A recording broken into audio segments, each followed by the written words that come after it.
But you gotta stay on your toes in the mist stream. You never know what's gonna happen.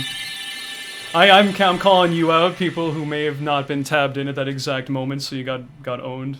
No. Sorry in advance, though.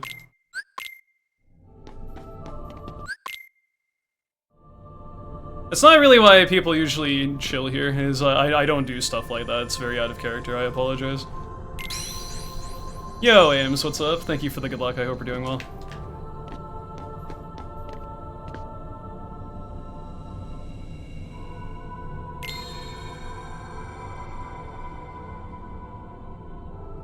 What was I thinking? I don't know, that was my eccentric side coming out, you know, because it never comes out otherwise, clearly.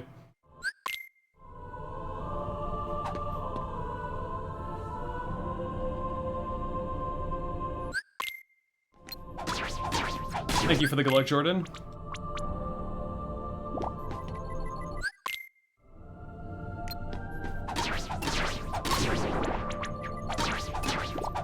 Fast Shadows 1. RNG manipulation. Yeah, the actually having a microphone, you can interact with the game via verbal commands. It's really the cutting edge technology you have these days to influence RNG is really top notch. Speedrunning is getting kind of expensive.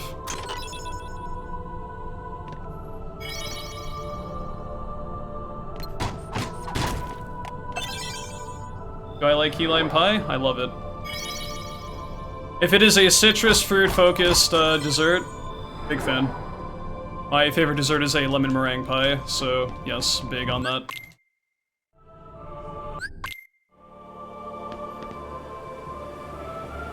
To be fair, if I actually did scream like super hard into the microphone, I don't think anyone would appreciate that, including myself, because I probably wouldn't have a voice after that, so I don't think I will ever do that. You really shouldn't raise your voice that much when you talk like this, you know? Kind of ruins the point of it.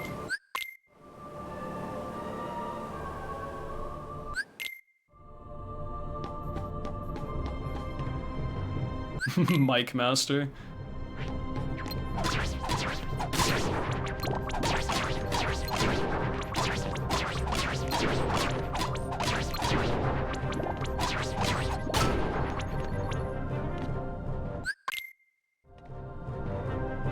Finally learned Gardener? Let's go, my dude. Unironically, really hard fight on the, at least on the higher difficulties anyway, and even then, even on the, even on beginner mode, that fight's a bit technical to have the optimal fight, so that's pretty cool. But yeah, there's something really satisfying about, did I do that menu correctly? Yes, okay. For some reason I didn't clock that. I was like, did I equip EXP0? Just make sure. Become famous for losing a level 1 run because I leveled up by accident. To be fair, stranger things have happened.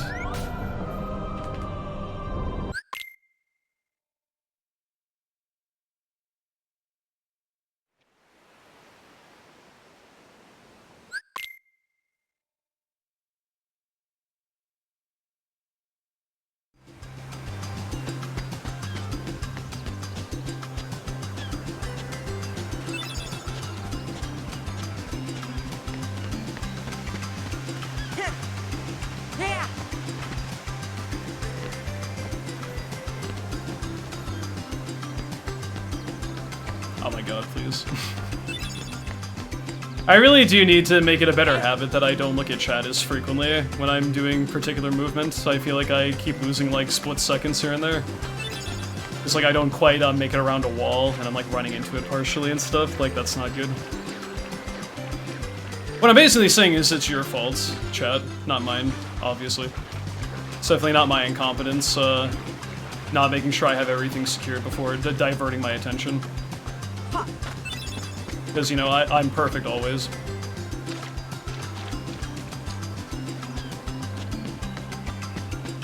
But no. I've definitely been doing that a little bit too much as of late. I need to be a little bit more disciplined as far as, like now I can look back and forth here and there because I have to wait for loads and all that shit. Like, that's the opportune time to actually take a sneak peek at chat and see if I need to catch up on anything.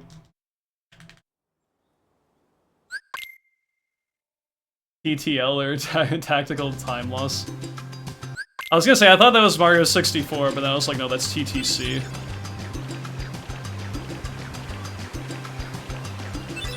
RNG manipulation. If you run into this wall at a very particular angle, it'll make it so when I fight the shadows in a little bit, when I get to Traverse Town, they will behave much more appropriately. Every death you do 10 push-ups. Does that count the intentional deaths?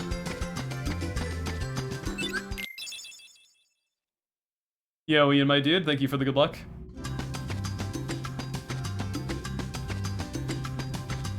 And gummy deaths? Okay.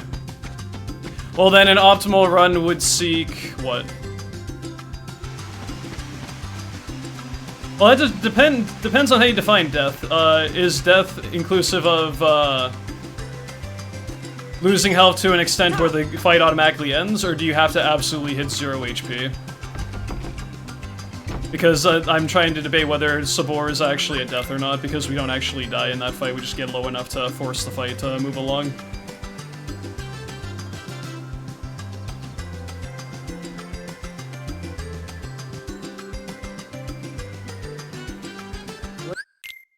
If you had 0, okay, so 1, 2, 3, 4. I think an optimal run of this run does 40 push-ups.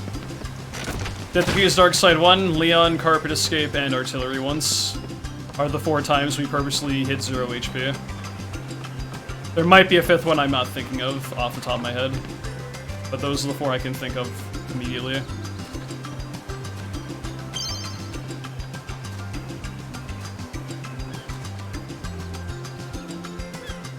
LSB? Fuck you.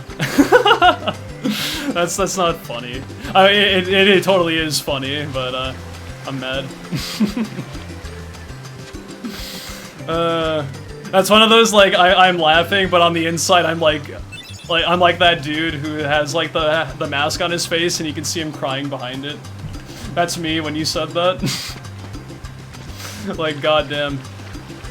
That hits too hard, man. You can't do this to me. Yeah, exactly. That's the exact image that popped into my mind. Yo, Devin, what's up? Thank you for the good luck, my dude. LSB.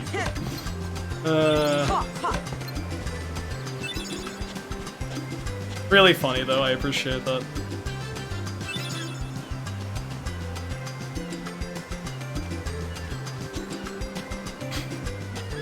I'm gonna be giggling about that for a few minutes, I'm sure. No, you're good. Don't worry. I greatly appreciate the comment. That was a great time to make that joke as well.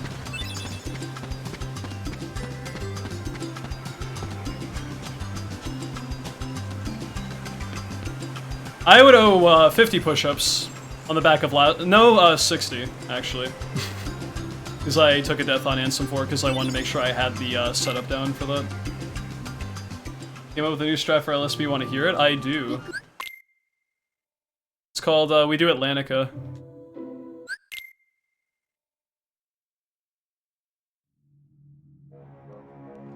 Lower their HP to 0 before they lower yours to 0? You know, that's a good idea. You know, I think we might be able to use that in a few other spots of the run as well.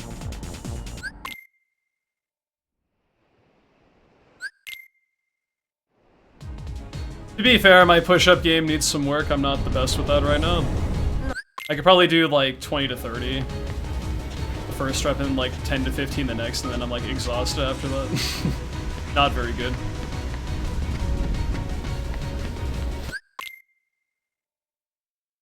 But in all seriousness, I know it was a joke, but in all seriousness, I should be getting a little bit better with that. I need to start toning up a little bit more.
Yo, Soup, what's up, dude?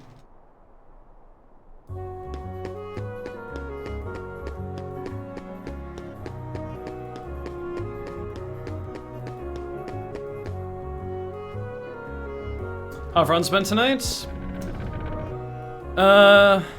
Fine. This is only my second attempt of the day. I got a 211 on my first attempt, but things didn't go so well. Pretty much starting with LSB. I should not be doing this room. Oops. It's all too late now, I'm committed to that.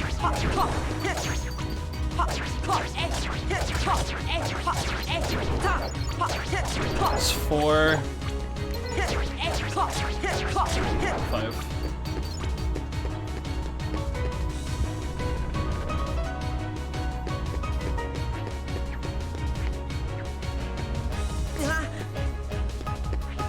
Yeah, not very good.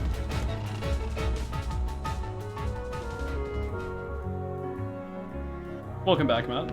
Was saying goodnight to the lady. Ooh, that's cool.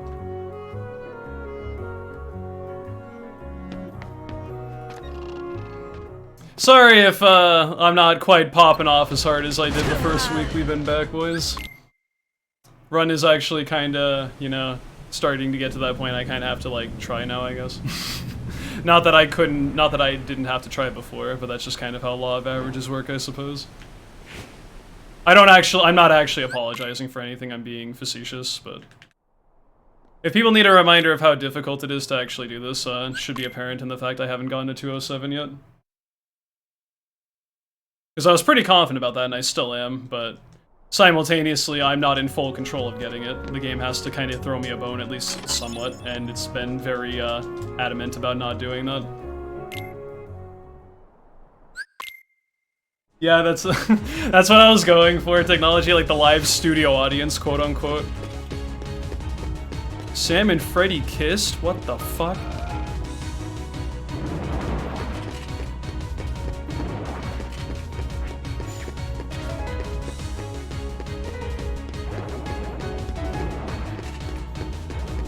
Well, the don't die part isn't ideal because it is optimal to die in a few spots of the game. So I mean, I'd be losing time if I didn't do that occasionally. So those three things don't quite check out.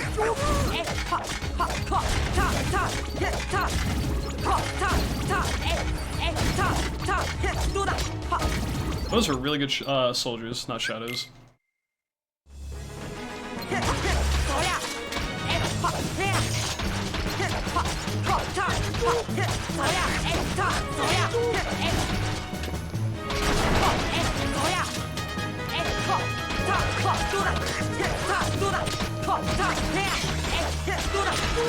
Get this smut off TV.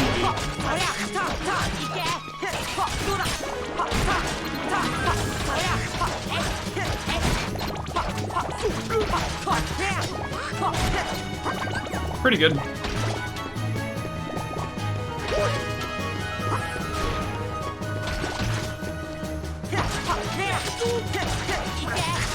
That is true. We don't want to, like, destroy the cosmic balance that the world has set up for us, getting, like, 202 the first, month I've come back to stream and all that, so...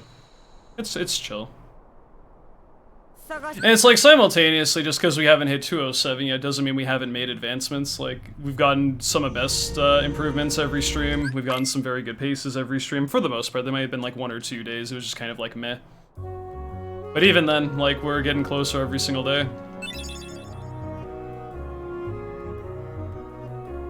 That's really just the secret to maintaining a healthy mindset when you're on the grind, is just don't even really think about what the end goal is, just kind of write it out, and I feel like it'll just kind of naturally happen when the time comes.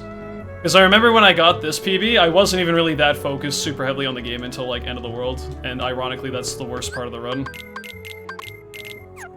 Like, I was kind of, like, autopiloting a good bit through the run I actually got with my current PB, because I just wasn't, like, psyching myself out too much about stuff. And I feel like there is some logic to that. Is I feel like you don't really try to fixate too heavily on reaching the goal, you'll just kind of naturally stumble upon it, just doing what you need to do.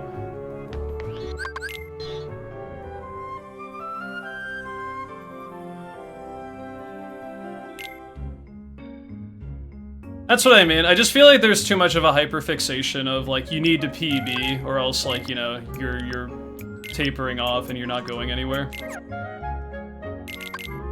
Which, don't get me wrong, there are definitely days where it feels like that, because like you don't really have any strong runs going, you don't really best segment, you don't really get any runs off the ground, you don't PB. But that's just kind of how it is sometimes, you know? But the point of the matter is, you don't know it's going to be like that until you try.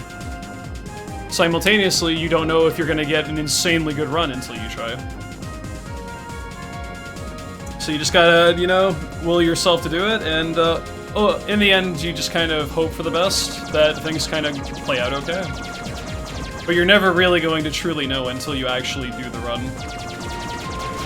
Like the run I'm doing right now, this could be the first ever 207, and it's on YouTube, and hi YouTube, and all that stuff.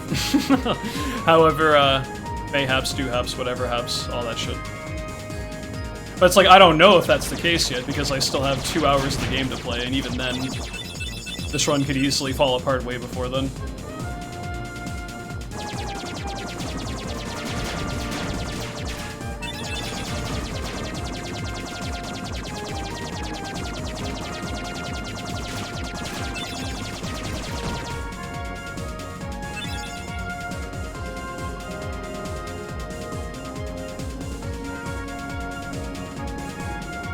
One thing I have learned is I should not run this category for a very long period of time as far as amount of hours per day.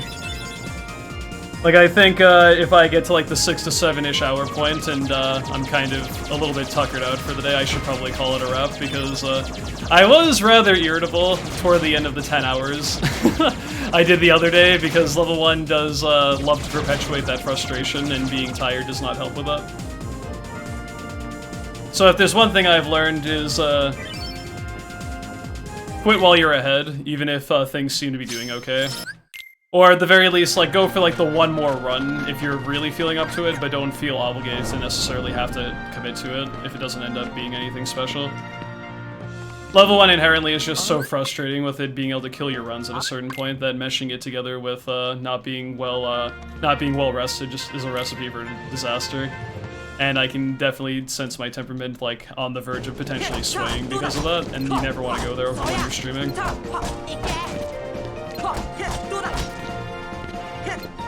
For the most part, though, I've been in a pretty good headspace. Like, frustration is just going to inevitably catch up to you when you grind anything, especially something that's difficult and relatively RNG-laden. But as long as there's moderation and as long as there's balance to everything, you can tough it out and it's not so bad. Like that last run. If I can just get a decent run to World of Chaos, and then I have a good Dark Ball room, and then World of Chaos isn't like a complete disaster beyond that, I should be able to get 207, just from that alone, so that's kind of pumped my spirits up a decent bit. Yeah, the only category where Pot Centipede isn't a complete pain is beginner mode, sadly. I guess in standard he's okay, but in Proud and level 1 that fight's a complete nightmare. Probably even worse on level 1, or probably even worse on regular Proud because you don't have Thunder to distribute damage as well. And you have less MP.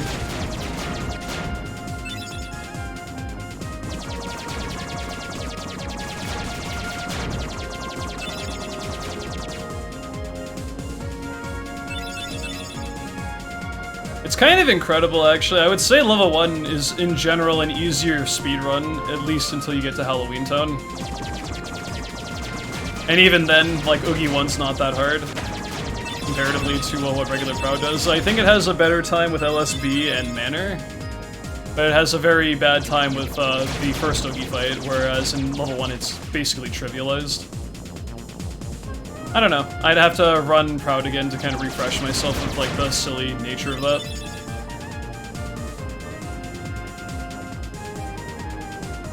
One thing that really stands out to me with what was really problematic was the face fight in regular Proud is like a complete fucking shitfest. I remember losing a lot of runs to that particular fight because I did the Ars Arcanum strategy and I couldn't have proper MP versus Arrow versus R's management, and like just a lot of awful things coming from that. Yeah, Chocobo, what up, my dude? How you doing, man?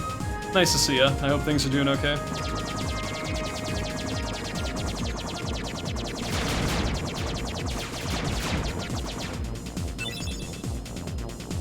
Also, I think Hook fight on Proud Mode is kinda garbage, if I recall. And it's not even just because of the battle. Well, actually, yeah, it is because of the battleship, but I don't know. I'm too level 1 pilled to think of what the strategies are for other parts of the run that aren't just using EXP0 and magic and a bunch of other stuff right now. That'll change in due time.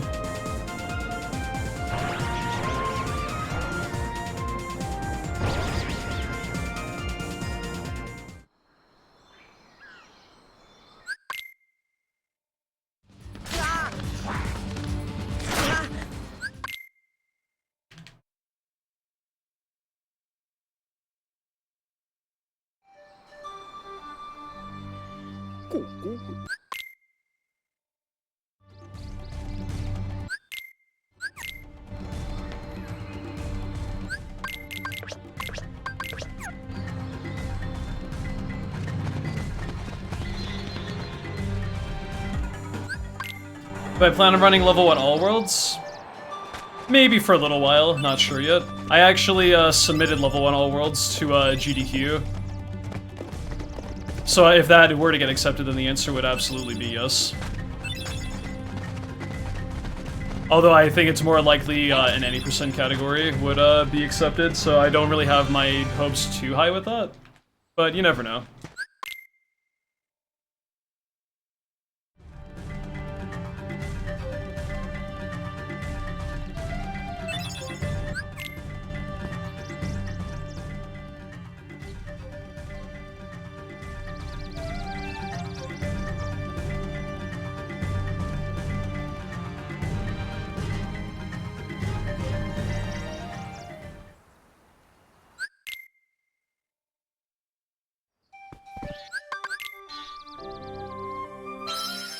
I mean, it's fine game, because, I mean, I would have, like, 2 months to really prepare myself in that chance, and that's plenty of time. I mean, shit. It only took me a week-ish to kind of get the other strats. I mean, I guess I haven't fully figured out all the new stuff quite yet, but I have a pretty good grasp on that in just a week's time, so I don't think it would really be a big deal. Plus, I can't imagine the route, or the game is, like, the category is, like, significantly different as far as, all world specific stuff, but maybe it is. Maybe I'm undermining that a little bit, and in that case, I apologize. Point of the matter is, like, in said case, I wouldn't really feel that intimidated, because, I'm pretty comfortable with KH1 as a whole, and I could get used to stuff that I may or may not know inside and out quite as well. I can adapt to it quite quickly, so no worries with that.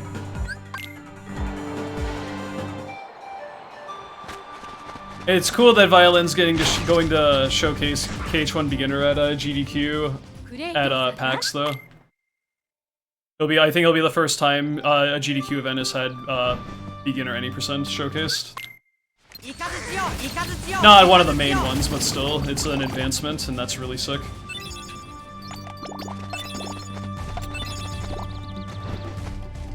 Yeah, that's what I mean. Like, if there's a handful of stuff I have to kind of look at and finalize, to ingrain into my muscle memory on top of what I already know, that's okay. It wouldn't take me more than a few days to get used to it.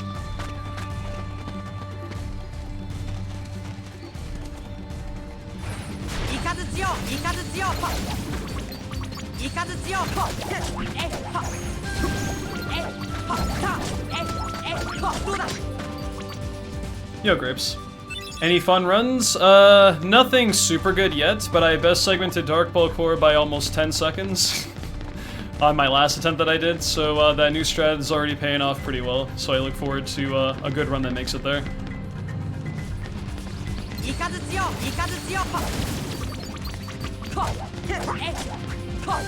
No, he's leaving, dude. Come back.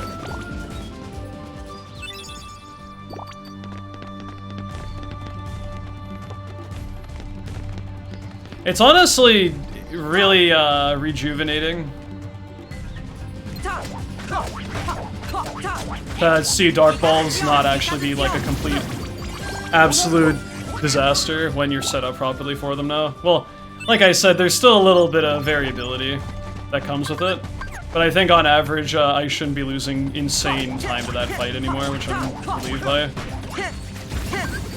Extremely stressful part of the run at the very fucking end, just kind of brought to a relatively more streamlined, simplistic method, and not too much that can go wrong if you are fast with the initial stop and all that. The important part is just making sure you don't, like, mistime your inputs and you're quickly getting that stop off ASAP. After that, you should be okay.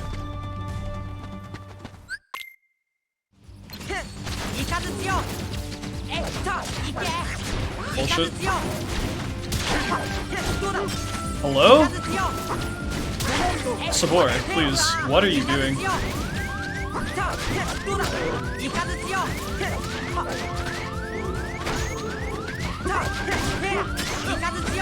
I'm mad. Why does Sabor have super armor like that sometimes, dude? That makes, like, no sense. I was, like, once in a while it's annoying. Twice back to back, though, that's kind of bullshit. I don't know if I've ever had that happen to me twice in the same fight. Thankfully, it went about as well as I could have asked for given the circumstance, but doesn't make it any less frustrating. Not being rewarded for your proper timings and execution is always a real low blow to the ego. Which doesn't even make sense because you did everything in your power. The game just said, eh, don't feel like it. It's like, I pretty much handled that fight the best I could, and the game just didn't want to reward me for it. All good, Egg. Thank you very much for being here, and you take care. See you around, man.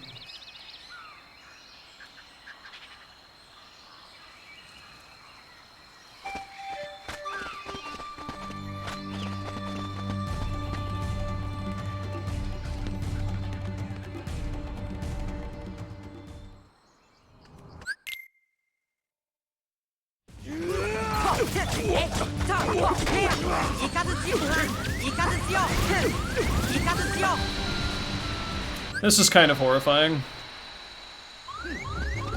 They're really not gonna heal me, are they? Well, stakes are higher than they usually are for this.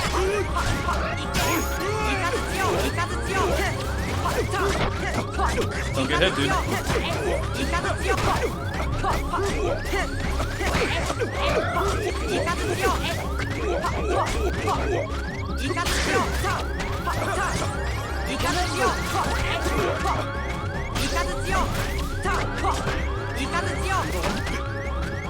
I had to play that safe because I didn't realize. I guess I could have thrown a potion, but I was like, dude, I usually can do this fight without taking damage anyway.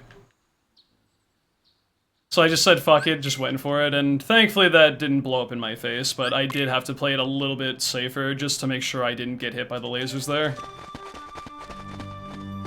So, like, if I played a little more aggressive because I could afford to take hit, I probably would have not lost as much time, but it's in the past now, whatever. I feel like I made the right choice either way. Yeah, you can kill Clayton with magic while he's in the air, and it has a really funny side effect with it. Just has his weird little corpse, just like floating through space, not giving a fuck.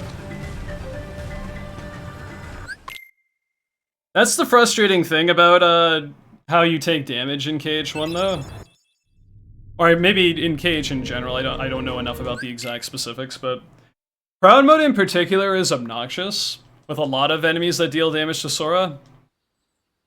Is that if you don't hit a certain percentage of your current HP versus your max HP on the back of whatever damage you take, it doesn't queue up the AI of your party to heal you, because it doesn't deem you low enough on health, even if you're like literally one hit away from death. Also, Donald doesn't have Cure at this point, so we can't do that much about that. And your party, or you basically cannot get healed unless you're brought down to 1 HP. In most circumstances in this category, so It's really awkward when you get hit by regular enemies that, in the early stages, don't quite do enough damage that would normally one-shot Sora from his base HP. Because then you're just kind of left in limbo, one hit away from death until you throw a potion on yourself in the very early stages, so you just kind of have to tough it out sometimes.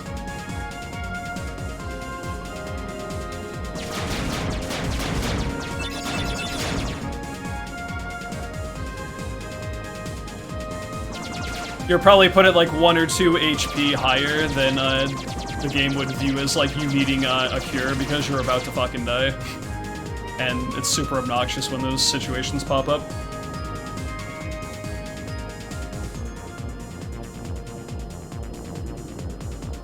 There is also a factor though that like, you know, Clayton, we're only like not even a quarter of the way through the run yet.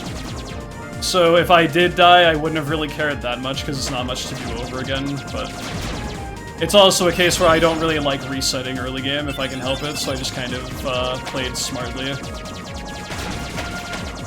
Normally that's not even an issue because at full health you can take a hit no matter what, and that's what I usually rely on to be super aggressive, because if I do get hit by either Clayton or Stealth Sneak from full health, it will bring me to 1 HP. And Tarzan almost certainly will heal you in all those circumstances, if that happens, so there's like really not a lot of risk involved with it. But in that specific case, where a Power Wild hit me before Phase 2, I had to be a little bit more cautious.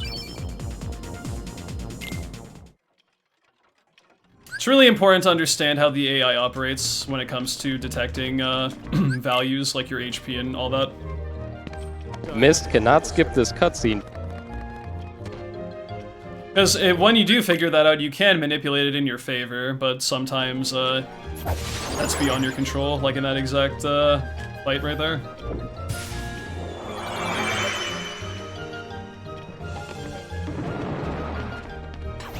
Yeah, because generally speaking, I think it's if you're at 25% of your HP-ish is like the flag to queue in your party that you need to be healed. Which I think is signified when you enter, the sirens going off, you are at less than 25% health. I think that's what that calculation is. But there's something weird about the AI in the early parts of the game, trying to calculate from Sora's little bit of HP. I don't really know, I don't quite fully understand it. But that's one of the big reasons why we don't we don't equip Brave Warrior in this run, because that boosts Sora's HP. And by virtue of that, he has more HP as like a max guideline, and when he does get hit, your party is not as prone to heal you when you take damage, is actually a small thing with that. In most other categories in KH1, you put on Brave Warrior for the strength benefit. We purposely avoid that in level 1 because the strength doesn't help us, and it fucks up our HP gate, so that even in those circumstances where we would drop to like 1 HP, otherwise, we might hang off a tiny bit, and that might fuck with the AI of them, with them not actually healing us given that circumstance. So Brave Warrior is effectively useless in this category, and all the other level ones.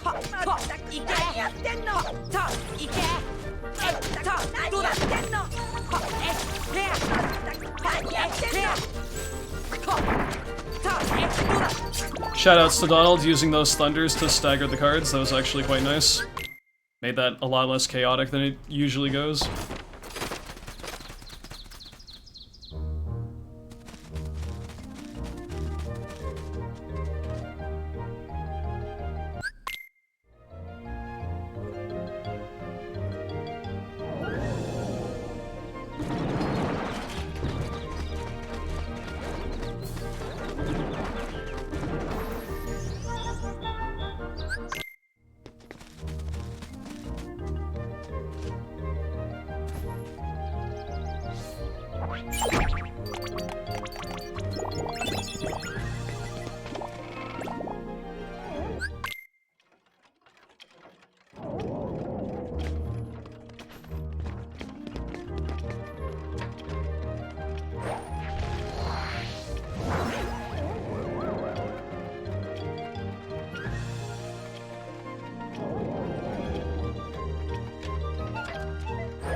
Told myself to look into Trickmaster a little bit between this stream and the last, and I didn't do that, of course.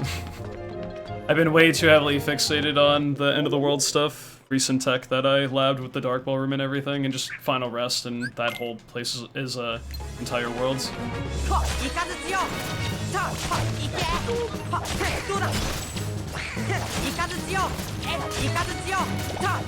Hello? Fall down, please.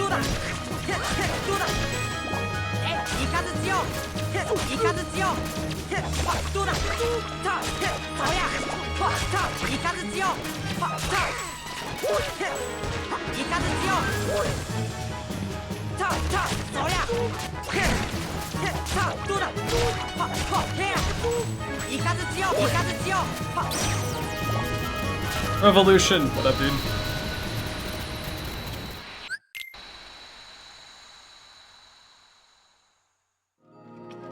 It's hard for me to think of the term revolution without thinking of that card game from P5. Tycoon, I think it's called. How are runs? Runs are fine.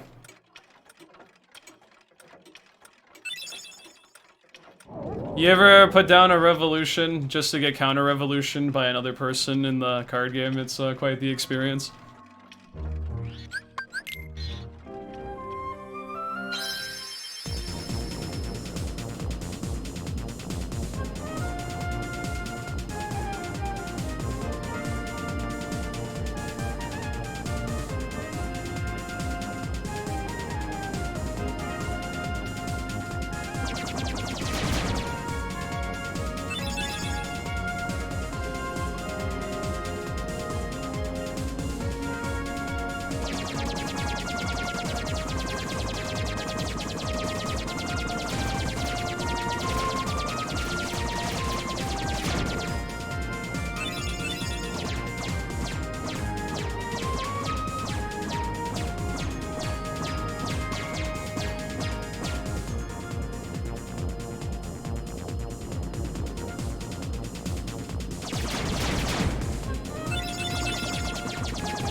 Oh, you had a big skip? Okay.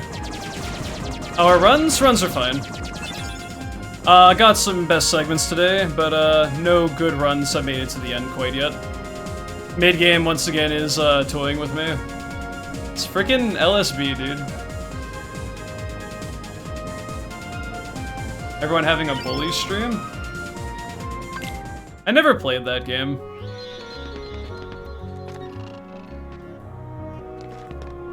I've watched it and it looks really funny, but never actually looked into it myself.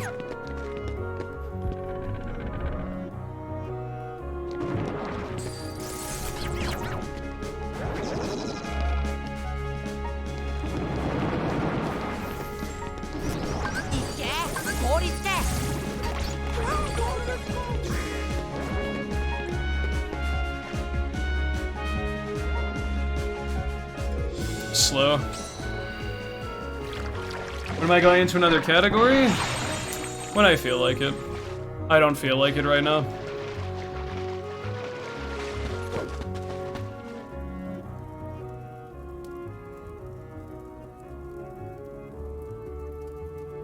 I feel like it'd be silly to stop short of my goal when I've been on pace for it several times. So, we'll get there. Plus, I mean, why would you want to the next category anyway? It just means more content with what I'm currently working on if we don't PB today. Makes my life a little bit easier in a sense.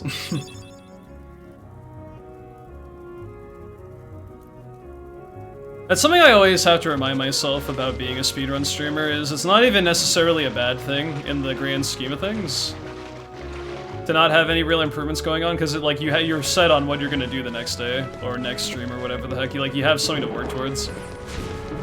I feel like if I wasn't a speedrun streamer, it'd be difficult for me to come up with stuff to do on like a pretty active basis for streaming content. Aside from just playing games I want to eventually try out for the first time. But I mean, that's only a finite amount of stuff right now.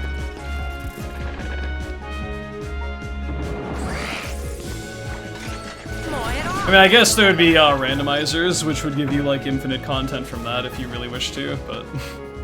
I feel like I would get sick of randos a lot quicker than I would get sick of speedrunning, so I don't know about that.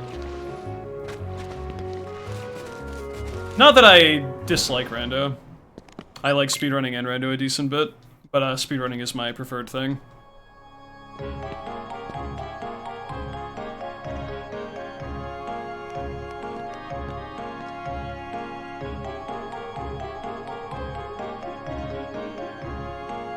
Oh no, I agree with you. By having some stuff to change every now and then, it prevents burnout, which is very important when you're on the grind for speedrunning. All I'm saying is if you're not at that phase where you're kind of getting burnt out and you're generally doing pretty well with it, you may as well stick with it until you have another breakthrough. I do very much understand, though. I have had a history of getting pretty burnt out on certain things I've ran with this game over time. And I will be doing my best to make sure that doesn't happen again. Even if we are doing pretty well, and we're on the grind, or rather I'm on the grind, and, you know, I'm getting very close to my goal times. Not to overwork myself or overstress anything, and just so we can get there, naturally. Accessory shop.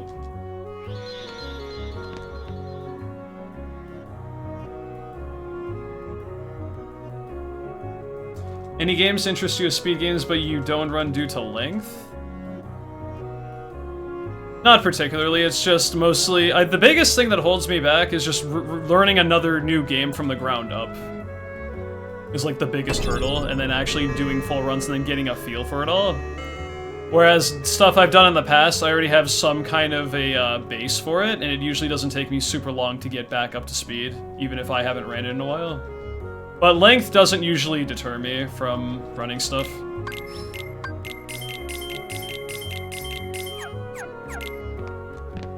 What does intimidate me is the potential skill set and general execution and technical aspects of what a game may require of the runner to actually do the runs consistently. And or potentially at a very high level for like top times and stuff like that if I end up being competitive with it. But no, I can't really say there's any game... I guess I can say it in the past. I didn't run KH1 because it was on PS2 only for a bit. And for a bit I mean like 10 years. And that was a big reason for it. So I guess if you asked me the question earlier when I was like getting into speedrunning, I would definitely say yes, but in modern day, the length of a run doesn't really intimidate me so much. It's like what you actually do within that allotted time that would intimidate me. Pretty much, Rosette. It's a good way of looking at it.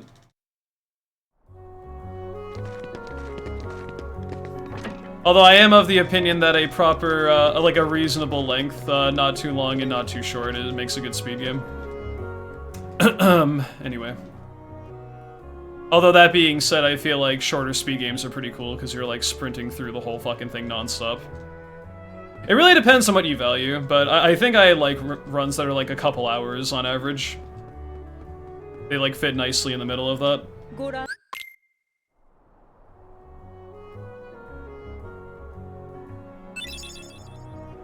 As far as any percent goes, I mean, if we're talking like 100% type speedruns where they're going to be naturally longer because of that, I mean, that's something else entirely. But there is like this genuine mindset from people who don't speedrun specifically. I'm not trying to like talk about anyone vaguely. I've seen it from like various other marathon chats of speedruns and everything about, oh man, it takes 3 hours to beat this game. Wow, this sure is a fast speedrun. Am I right, dude? I'm like, well, dude. You have to look at what you're actually doing in those 3 hours. Just because it takes a longer time to finish a game in a speedrun setting than something else doesn't mean it isn't a good speed game and or it's boring. I find that to be a very silly comparison. That's like, well, this speedrun sucks because this one takes 30 minutes and this one takes 3 hours. This is like, what the fuck? Like, how is that even comparable? They're just shorter games or shorter runs, dude. There's plenty of runs that are very short that are not good at all because there's just not a lot of quality, like, you know, content to them.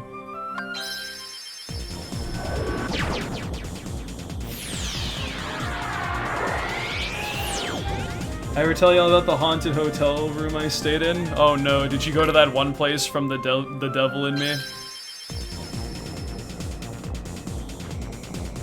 I hope not.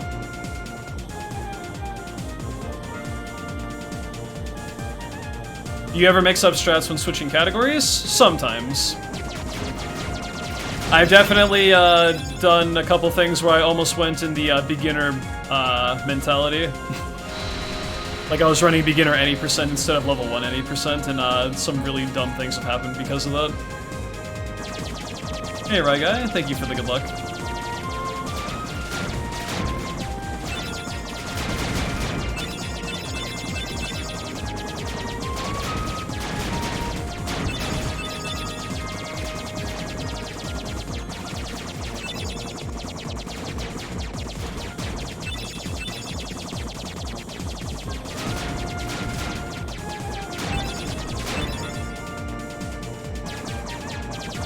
Once I'm running a category for a decent bit of time, like I've kind of reassessed exactly what I'm running again. Usually that doesn't happen, but yes, I've definitely confused strats with certain parts of the run. Routing, combat, movement, whatever you want to phrase it as. I've definitely confused one run for another at various points over the course of running KH1, and various other games as well. And it's always a really silly sensation when that comes up.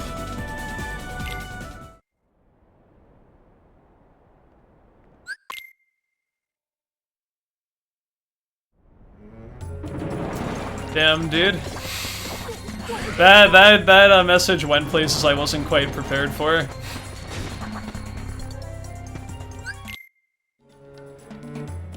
I don't really know how to respond to that. Shit.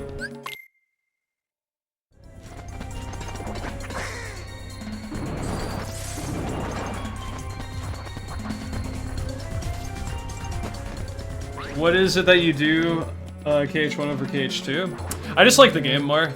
It's pretty clear cut with that. Like I always played KH1 more than 2 when I was growing up. Most people speedrun games that are their childhood favorites, or just a game if they're just a favorite game in general, I would say.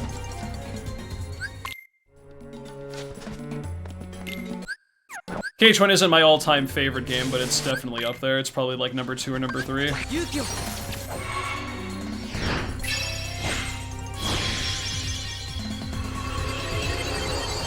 First would be Majora's Mask, and then probably KH1, and then probably FF9. Although I might have to reassess my my favorite games going forward, especially with newer games I do plan on playing later this year. Always subject to change, but I think Majora's Mask is always going to be my favorite game for the rest of my life. I'd be surprised. I have done Majora's Mask Rando in the past, it's just been a long time. I wouldn't be opposed to doing it again once in a while.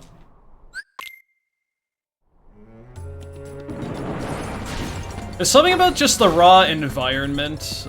Yes, I said the N in environment, sue me. Environment, raw in the middle. And the overall aesthetic and just the looming dread of how it kind of mirrors real life in a lot of aspects, that's very captivating to me. Like, Majora's Mask has made me feel things I don't think I've felt from any other game I've played. And that's actually saying quite a bit.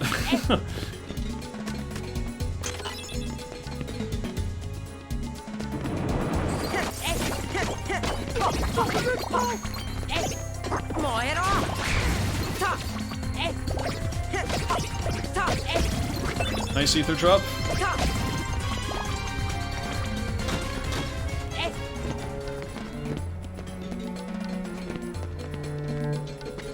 Favorite Majora's Mask side quest I'm in. I feel like there's always that one that it's kind of notoriously known for, but it just genuinely is my favorite for, you know, obvious reasons, would be Andrew and Cafe.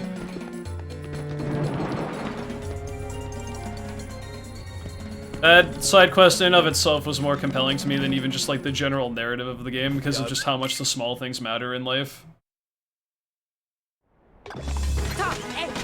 And and that like just being privileged, you know someone and get to actually meet someone you can actually be with until, even if your life is cut short, just being able to have experienced that is like priceless, and that really means a lot. Because, you know, like, they get back together at the very end, and things are still fucked up and are not going to be perfect right before the moon crashes, but they're still happy being together, even in their final moments, and that's honestly pretty beautiful.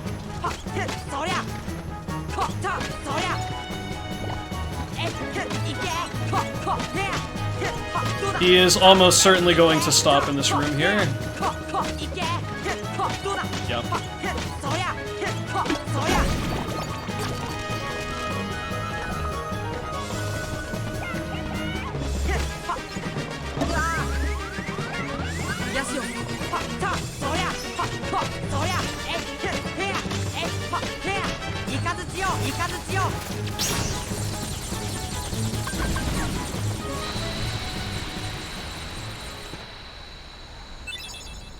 I mean, if I had the power in life to like reset the 3 days in that scenario where I could actually make life happy for everyone, if I was successful at the end of my trek through going through time over and over again. No, I want that to be this. Then yeah, I do it. But if I would never ultimately resolve anything and it's just kind of an infinite loop, then that's depressing and I wouldn't want to be a part of that. MM has this kind of interesting thing that's implied by the end of the game. Oh, Donald, you idiot. That all the timelines of everything Link had done up to that point kind of converge once the moon is actually dealt with. In response to the, what's it called? The masks that you pick up that don't reset when you go through time and everything.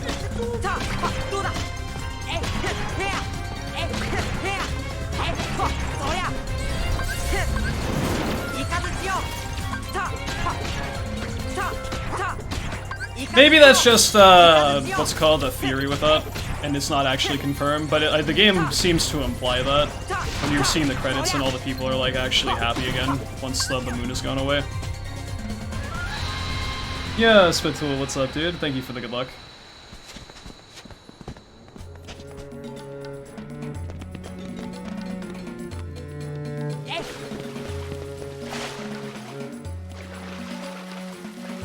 It's just amazing to me how much content is in Majora's Mask if you're willing to invest the time to figure it out and explore and discover for yourself. There's stuff that's like vaguely hinted at, and when you actually fully invest the time to check it out, certain things are really quite dark and depressing that you find out that are going on in people's lives, even over the course of just a 3-day cycle. Feels like pretty much any extended problem or like some kind of grieving going on, or just some really awful event is always present, like to pretty much every extreme possible, and it's really it really hurts to think just how corrupt and how bad things can be in the world without people even being aware of it.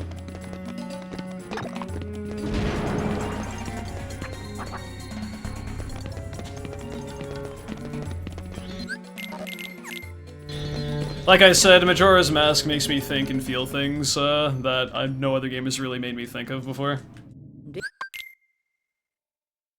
That's why it resonates with me so much.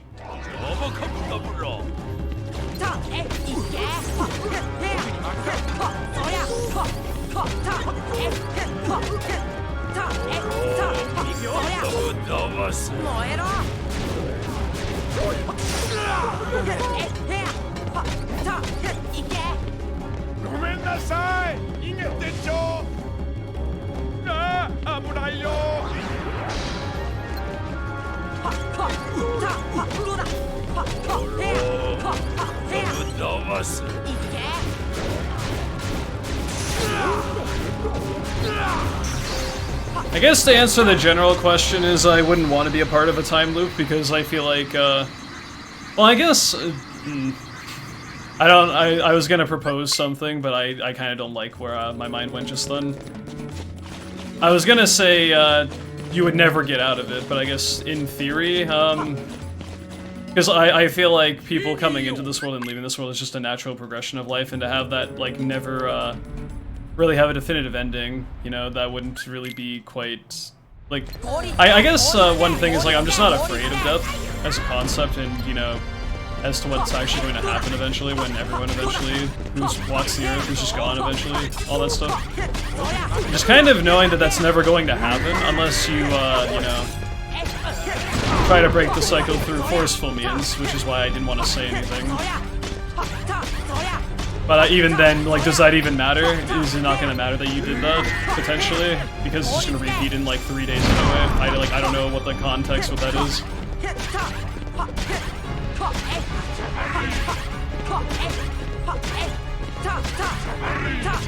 I wouldn't want to be a part of a time loop just because there would be, like, no definitive end to anything ever. I feel like everything needs to eventually come to a close, regardless of how sad and depressing it might be.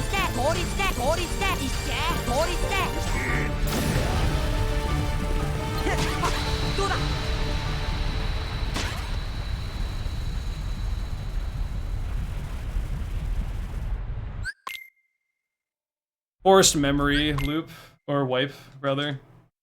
Yeah, see, it's a different context, though, because in Majora's Mask, you remember everything.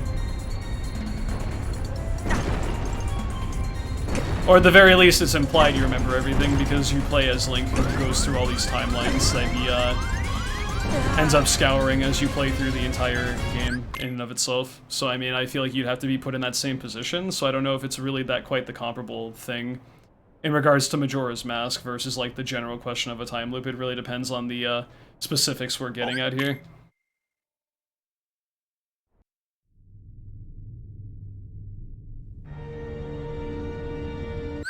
That's what I mean. Like, I think ultimately just no, I would never want to be part of it. The only time I would want it to be part of a time loop is if I could eventually rework it to the point where, I could influence, like, the best possible outcome and then just kind of leave it at that, but no one is omniscient, so I mean, how are you going to ever actually truly do that?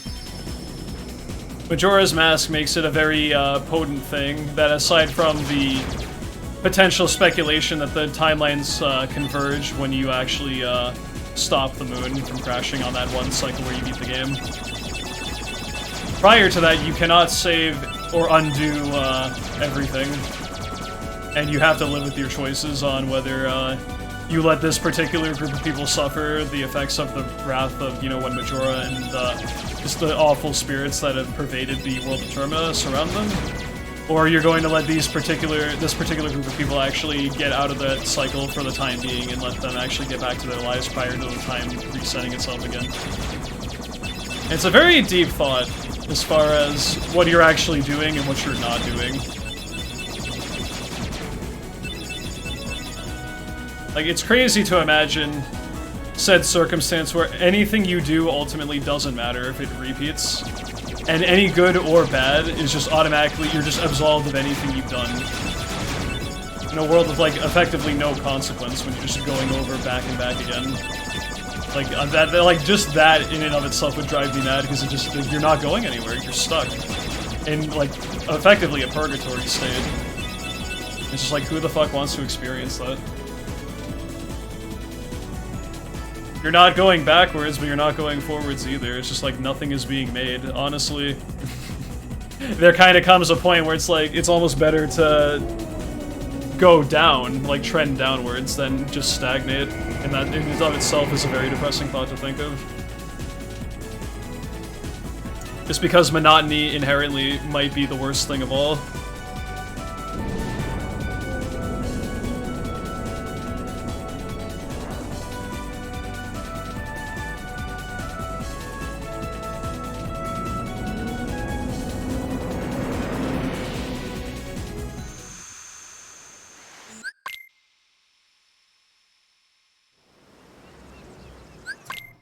I'm just grateful, at least with current technology. I think one time when we brought this up, someone said time travel will never be a thing, because if it was, it would already exist. Or like time travel, like time machines would exist already, and they're only just like a purely sci-fi concept. But it's just like, what if? What if actually like insane science breakthroughs happen and that does become a thing someday? It kind of terrifies me. But by virtue of how space and time operates, if time travel were possible, and I think technically it is possible, but you'd only be able to go, like, forwards in time or something like that. But like actually going back in time has already been proven impossible by the laws of nature. But it is a very fun thing to propose in a hypothetical sense. I mean, God knows how many works of media and fiction have already delved into that a numerous amount of times. It's like, I think I remember hearing about how time traveling forward may, in theory, be doable, but not backwards. Someday, anyway.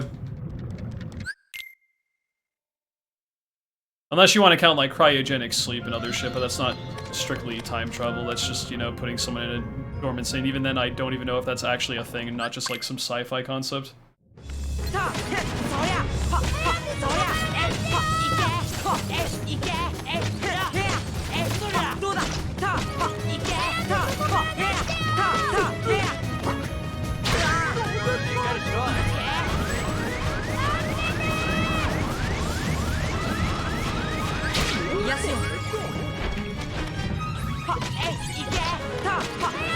Yeah, I suppose our only real...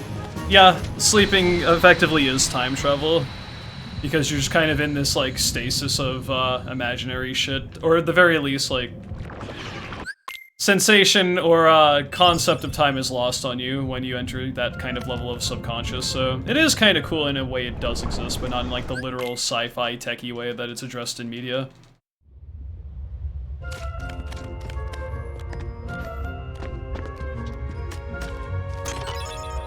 Alcohol is time travel fuel.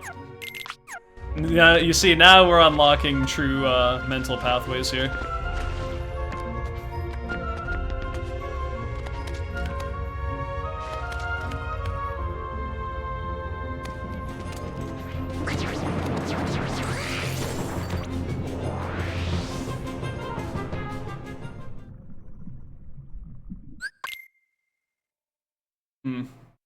This is why the prospect of time travel is a harrowing thing, just because technically there are methods that basically act as time travel, but there's like no good way of doing that at the same time, so it's just like, shit, dude.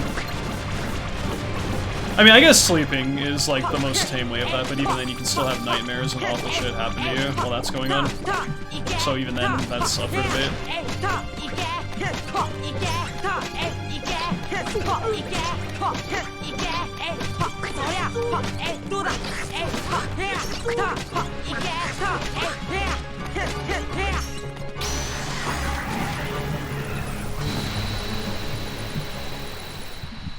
I mean, yes, but that's purely fictitious. There's a big difference between characters that aren't real experiencing time travel and like in the actual case of someone who is a real person experiencing this.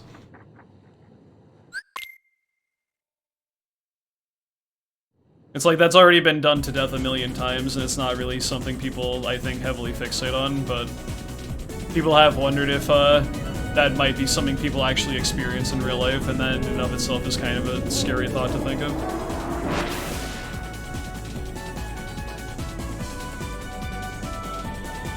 A fifth-dimensional being is speedrunning Myst speedrunning KH1. Fuck, dude. This is getting way too many levels of fucked up. I don't know if I like this convo.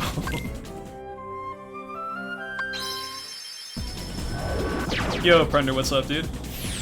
Thank you very much for the good luck, I appreciate that.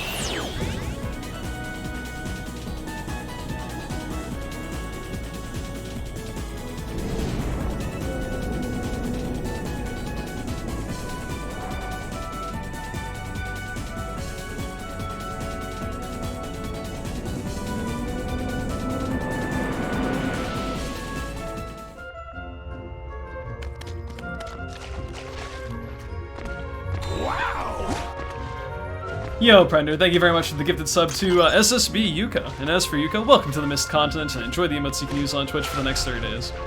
Thank you very much, Prender, very kind of you. Appreciate the gifted subs as of late, my guy. It's very, very nice of you.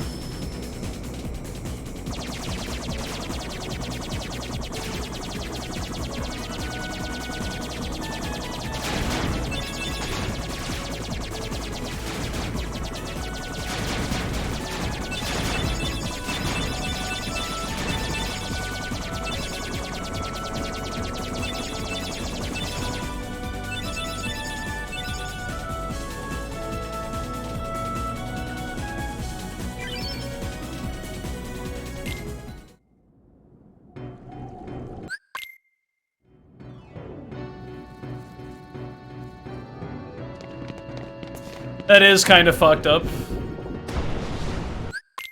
The way that that whole situation is. That's why, like, as scary as life can be sometimes, man, the unknown is kind of a good thing at the same time as it being a stressful thing. Like, there are some things in life you're just not supposed to know about until they happen, or like I would much rather not know about until they evidently happen, because then it's just like, it's very easy for you to just lose purpose or like get, you know, demoralized and depressed about, you know, what is even the purpose of me being in this world type of shit.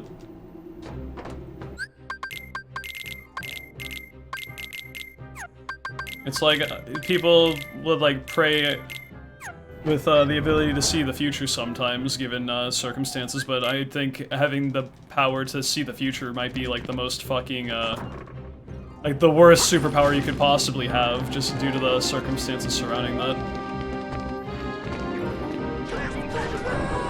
Because if you see a future you don't like and you can't prevent it, you're gonna feel like it's your fault. Like, I mean, that's basically, I mean, it's a very, very, surface level thing, but that's kind of how Xenoblade Chronicles is, at least the first one. That's a big, well, not the entire game, but that's a big part of Xenoblade 1.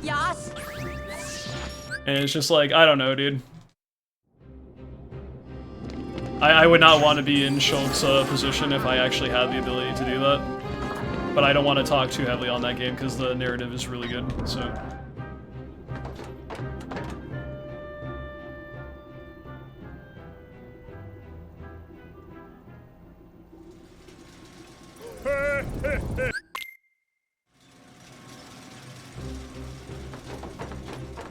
I will say this is an interesting topic, though. I would chip in more about it on a more thoughtful level if I didn't have to split my brain in half, partially, to also speedrun video game.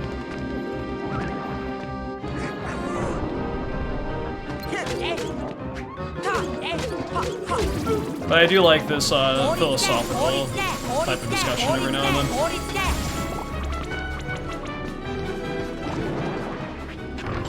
Yo, P, what up, dude? Got home from work and you're tired? At least just survived, my guy. I hope you're doing okay. 1, 4.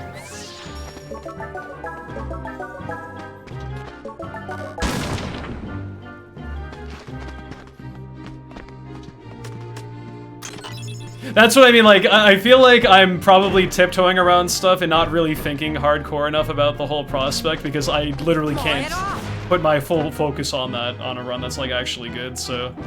I feel like these combos can only get, like, so deep without them kind of falling off the rails a bit, because I lose the thread or the core of the whole discussion, and I might miss points other people say that could make me think differently about my current stance, and it's just, you know, it's awkward. It'd be a different thing if it was like a just chatting stream and I wasn't really focused on anything else besides general discussion. Oh no, absolutely. Like it is very thought-evoking, and that's what I appreciate about that. Is your mind might go somewhere that you wouldn't have thought otherwise without exchanging with other people, and that in of itself is a pretty beautiful thing to experience. Well, sometimes. Other times, you learn stuff you probably didn't want to know about. But that isn't as common as the former, so...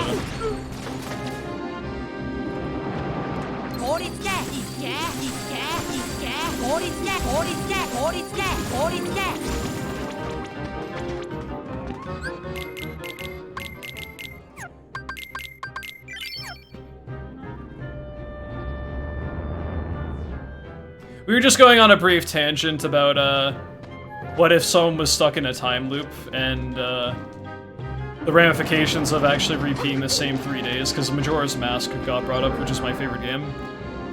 And there was like a little bit of discussion in regards to how that game operates as its main basis, which eventually turned into a discussion about what if someone actually was able to effectively time loop for the same period of time over and over again in real life, and it went places.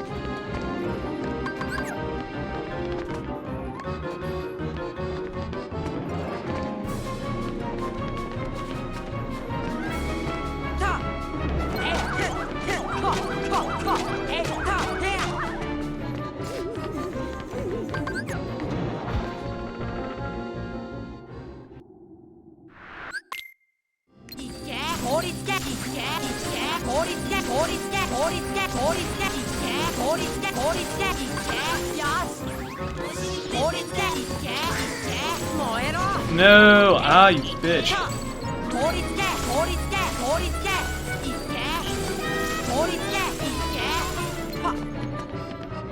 I can't see.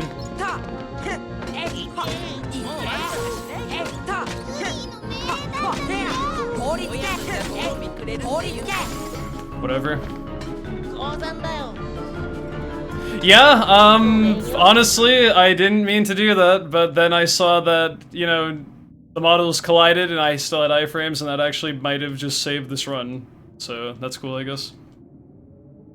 At least I didn't die to the fucking fight this time, so we're in a good standing, but... God, they're so obnoxious. Now I'm gonna go die on Manor. No, hopefully not. All I'm trying to say is just because I didn't get killed by LSB doesn't mean we're in the clear yet. There's still plenty of run left. Yeah, I had a pretty awful fight in PB, and the segment itself was very good until I got to the fight in general, so I'm in an average fight, or a decent fight with a very good segment prior. Still pretty good time save. We take that.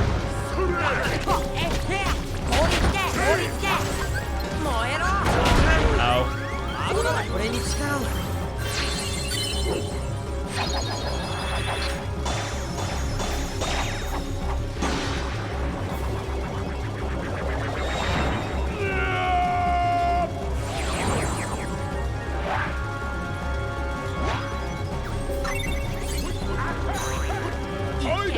I have followers that, we do this occasionally, but I definitely have a handful of followers that have been following me for over 9 years at this point, which is crazy to think about.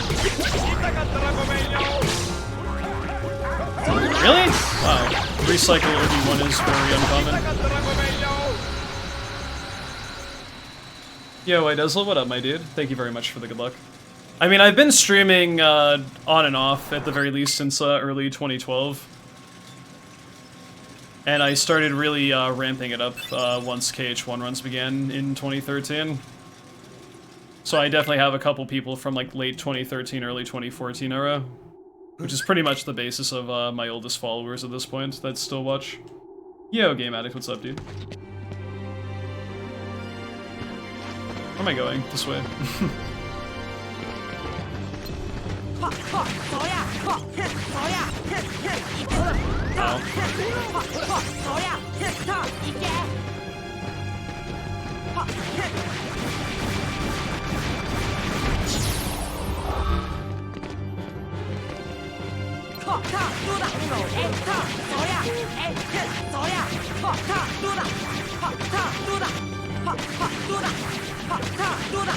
We are getting old, Sedge. I mean, hey, dude, I turned 27 later this year. That's crazy to me. I remember when I was still a teenager, starting speedruns in this game.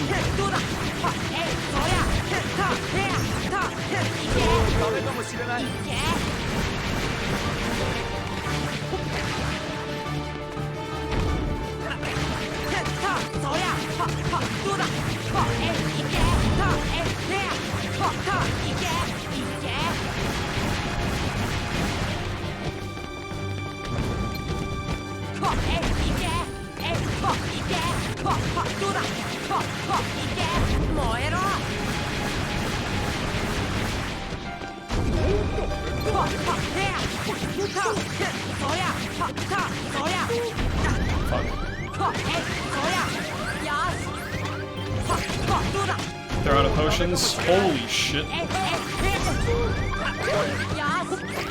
I don't like this one. Not at all.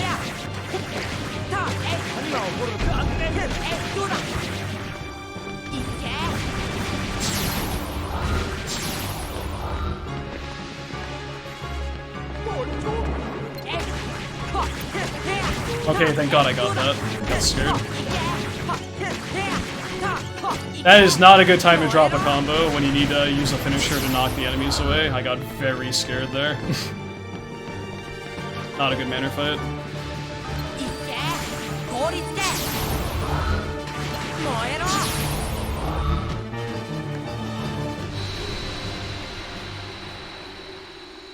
How long was the world record in 2015? Depends on the category.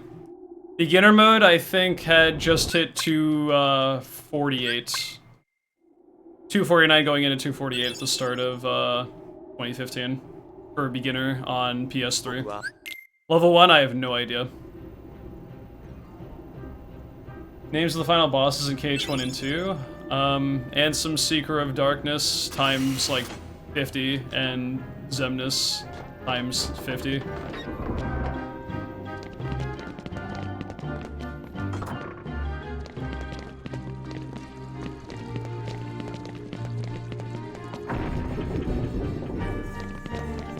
And yes, the subtitle of Seeker of Darkness is important now.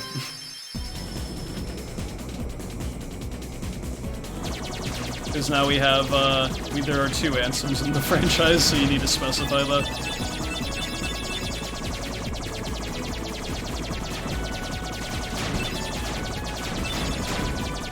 Which one isn't even Ansem, it's just Xehanort's Heartless that goes by the name of Ansem, because, you know, normal stuff.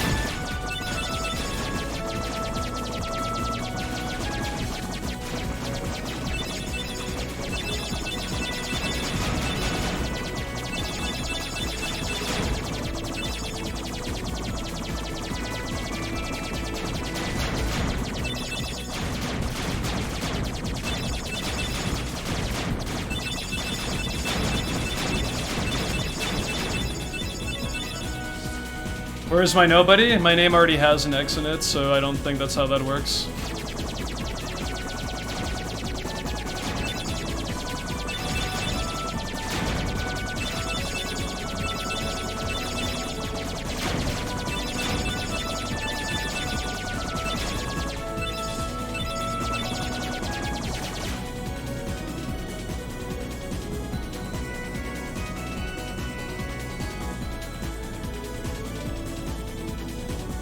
As far as I'm aware, you're only allowed to have 1 X in your name in the KH series. I don't think we have any names with 2 X's unless I'm blanking on that.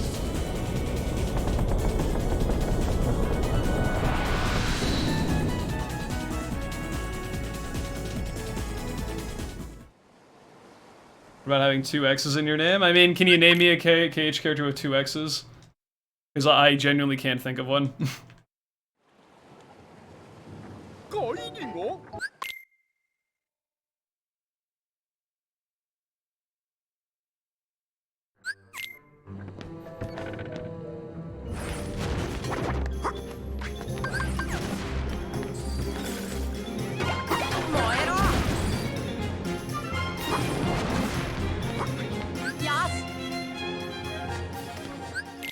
Interesting, actually, that with X being such a prominent letter in KH, you're only allowed to have 1 X as a part of your nobody or whatever the fuck name. If your name happens to have an X in it, there's never someone with 2 X's. I mean, to be fair, how many fucking names are there with 2 X's? Not that that really matters, because they can just make some weird shit up with anagrams if they really wanted to, but I can't think of an actual name that has 2 X's offhand. Take that.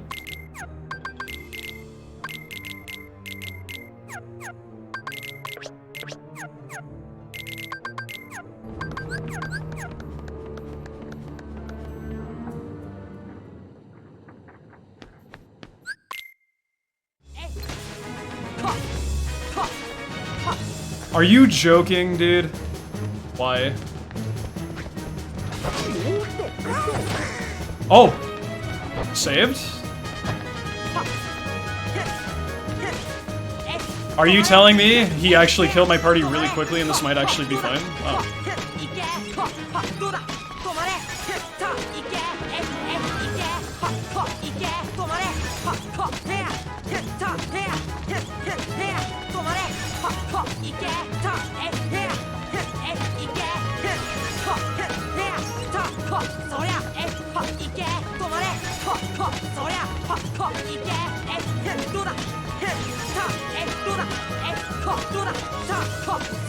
I'm gonna do one more, because I didn't really keep track of that.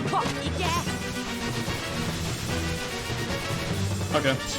Well, annoying that that had to happen, but that could have been a lot worse, so whatever.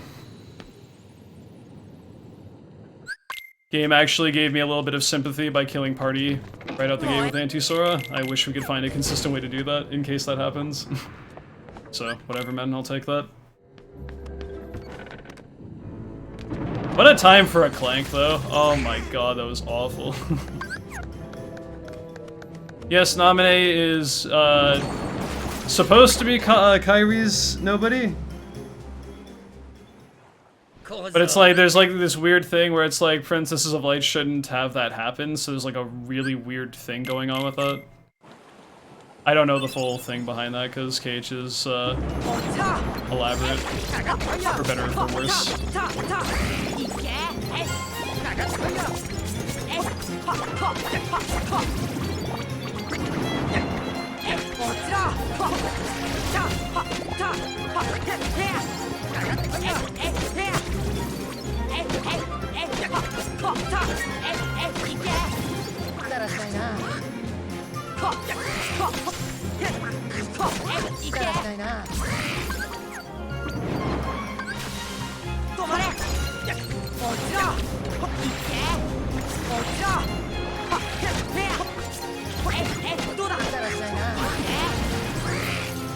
That was amazing. That was absolutely amazing how that fight went. I can't believe how good that was.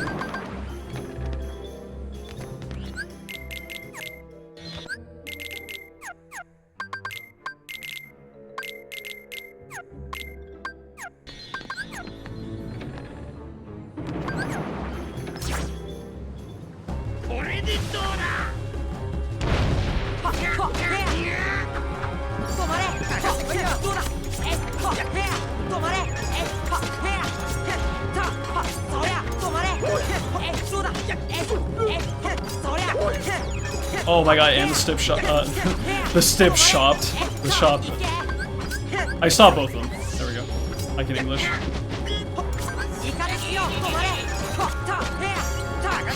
It's just like, just quit while you're ahead, man. You don't know what you're talking about. Just say the thing.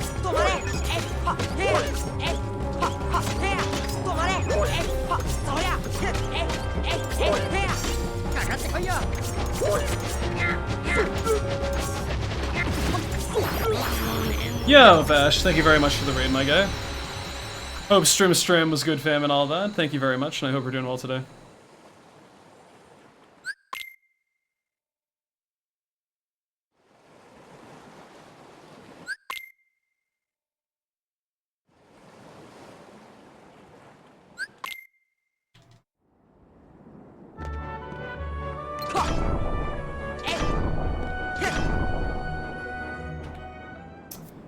Oh.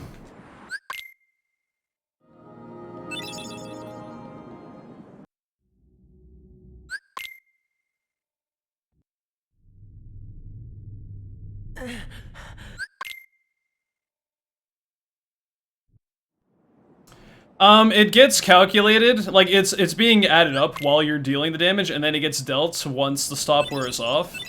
But a very interesting quirk of EXP 0 is that if your last attack is a finisher when they come out of stop, every single attack you do, including the first 2 hits that lead up to your finisher, do finisher scaled damage. No, I want that to be that. So it's like, imagine I just did like, I don't know, out of those 8 hit combos I was doing, you know, instead of like, you know, only 2 or 3 of them being finisher scale damage, all 8 of them were finisher scale damage. And that just is like, you know, constantly being applied as they're coming out of stop. It does like an insane amount when it's done properly. Because your finishers deal about double damage compared to regular physical hits prior to that. So yeah, damage be really big if you do it properly.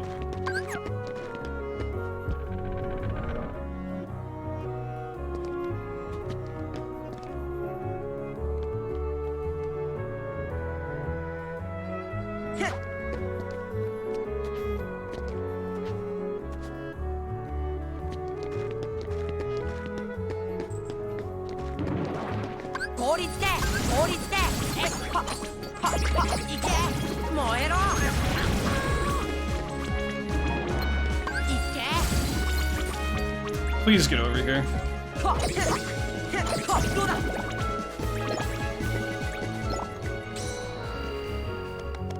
Play some Hades or Pokemon before bed.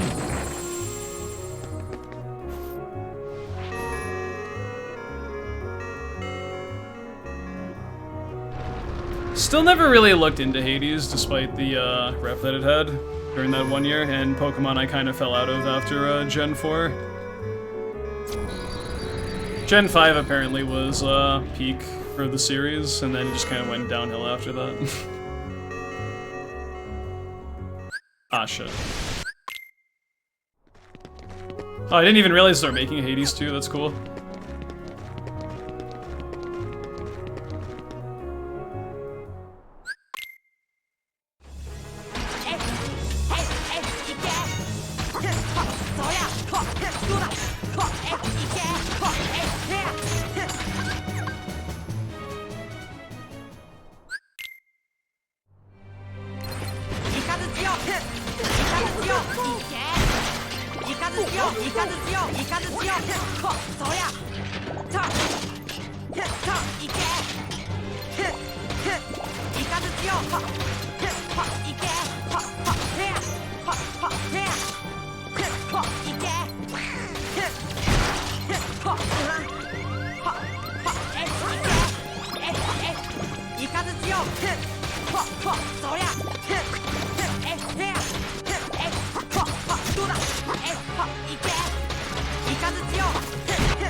Not a great bell tower Heartless fight, but Oppo was pretty good, so we take that.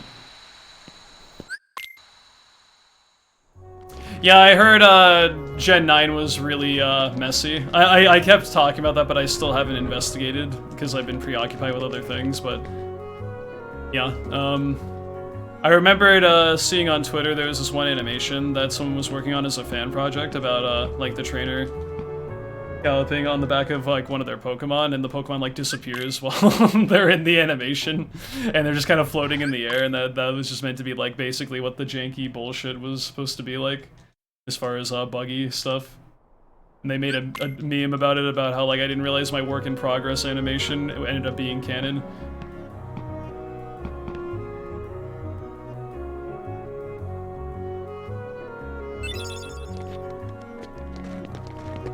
Nice indeed. It's a good pace.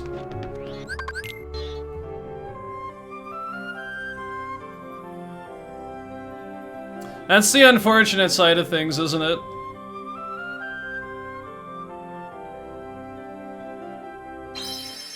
Something is extremely lucrative, it means they can get away with less and less quality going forward. So it's like when they get around to Gen 10, you can just expect some really annoying shit that shouldn't be in the game.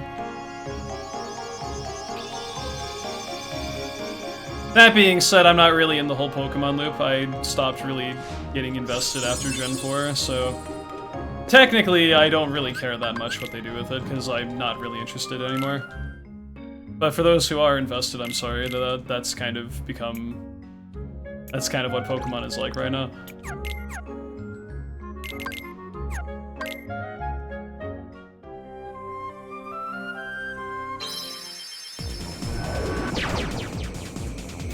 How invested am I in KH4? Pretty, reasonably.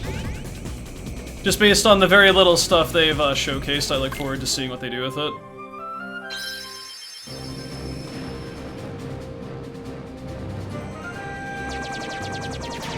I mean, I've kept up with the series to a decent degree so far. So, I mean, I will at least check it out, because, you know, one of the games in the series is one of my favorite games of all time, and as a subsequent thing of that, a lot of the games in the series are games I enjoy a decent bit. So unless they really flop with 4, I perceive myself as being fairly okay with it, anyway. I hope when 4 comes out, it's kind of a jump from how 1 to 2 was, as far as them working with their newer engines and just generally figuring stuff out.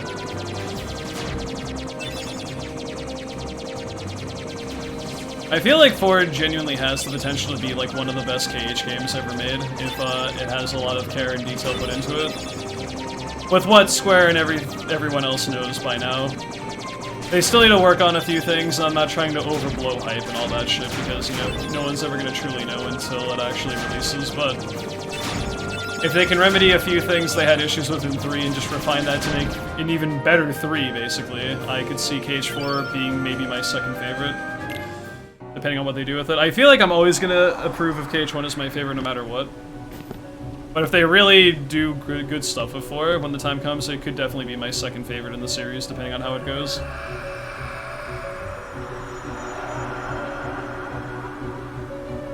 That's what I mean, like, there's still not quite enough, like, there's barely any info on 4, so it's very early to make any kind of judgment with that.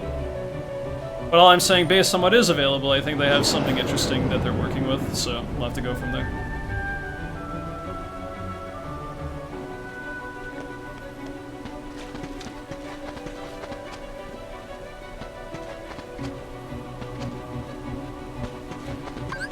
It's like that Keyblade whip thing that Sora did to launch himself closer to Darkseid. That fucking thing was cool. KH3 was already pretty flashy with its movement, and it looks like 4 is going to go a step beyond that. And I just think if they can actually cohesively manage a skill set with movement tech and a bunch of other things, I feel like 4 could be a very fun and exciting game to play.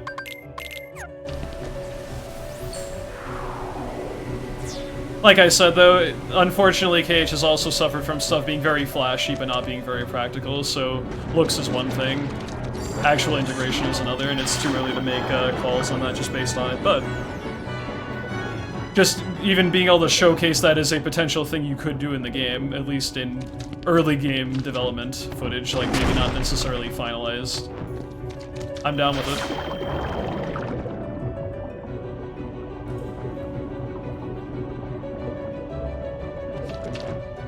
Yeah, I'm pretty happy with how they did Gummies in 3, and I wouldn't mind them doing it in a pretty similar way going forward. 3 was the first time we had Gummies and they didn't actually feel like they were completely just there to eat up time as an auto-scroller type thing. I appreciate actual free roaming and general exploration.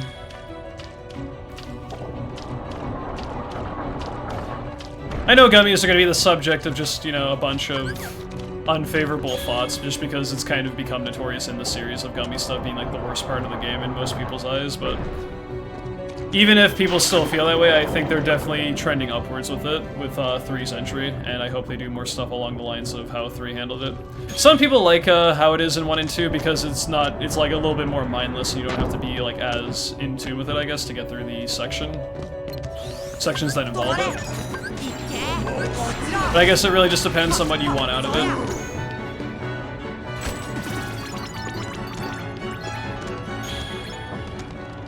Like, I guess in a way it is a downside because Gummies do take longer to get through now, generally, to get to the next world, but it also doesn't feel like they're just randomly thrown in there as like a way to kind of mitigate some semblance of distributing like how you get from world to world as like a kind of weird auto-scrollery type thing. Like, actual explorable space is a big plus in my eyes.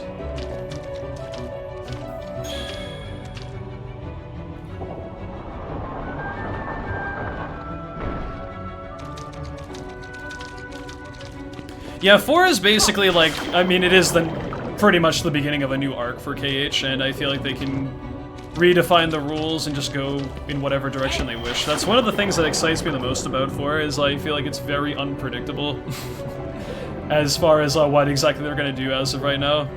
Once they release more info, we'll have a better idea as the direction they're heading into, but for right now, you could suggest just about anything, and it wouldn't be off the table. Yo, Sun Zero, thank you for the good luck, I appreciate that.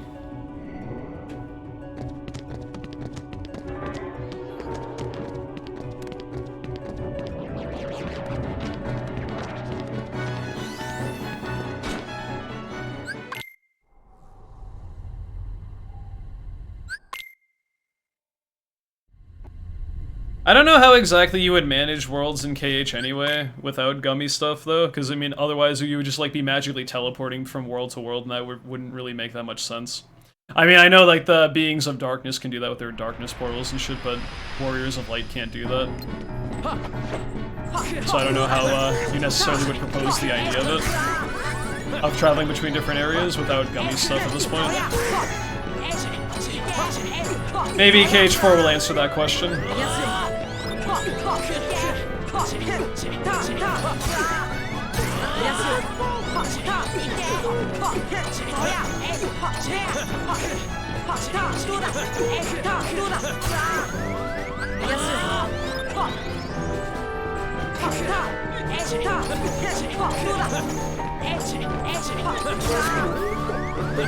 Not the best streak we fight. I mean, that is fair, but it's also a case of you're still exploring a space between the worlds, even if it is an abridged version of that. And I suppose they could have done gummy mission stuff in BBS if they really wanted to, because they already had a world map kind of set up in a way that it is like KH2. They just decided not to do that. Although that being said, maybe the PSP couldn't handle it. My point is, like, you would have to have a world map of some kind. And I guess, I mean, I don't know. Maybe they could find something else to do with that. But with how, you know, Soradal and Goofy, which I know they're separate at this point now, but just with how the games have been strewn about, I'm kind of scratching my head a bit as to how exactly you would make that work. Yeah, Jackal Prime. My night's going pretty okay, I hope yours is too. Thanks for asking. I don't know the exact conversion rate for money to yen. Never mind. I thought you meant like USD. Good question.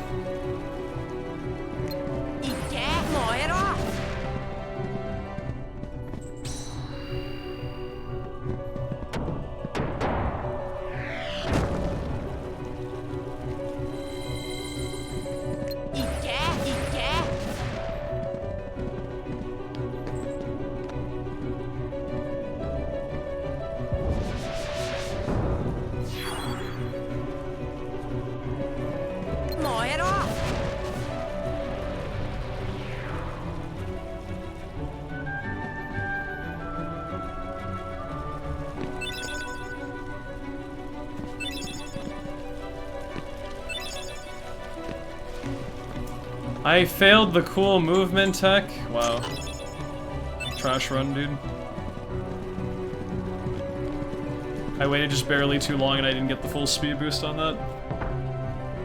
Any patches currently? If you mean like modifications to the game, there is a mod that's allowed for speedruns that makes it so you cannot miss the ship going into Neverland, because if you don't clear Halloween Town, Monstro, and Atlantica prior to setting course for Neverland, there is a roughly 1 in 3 chance you can miss the ship. And it is a 45-second time loss you can do absolutely nothing about in the context of any percent. So it basically removes that RNG time loss and makes runs more beneficial to actually grind out. I also have a save anywhere mod that is active, but that's only just because you can return a title screen through the save menu, and it makes resetting less of a hassle if I need to reset my run. Both of which are mods that are legally allowed for speedrunning, so I don't really see the issue. It was voted on by the community, and it's in general agreement for the majority that they're allowed.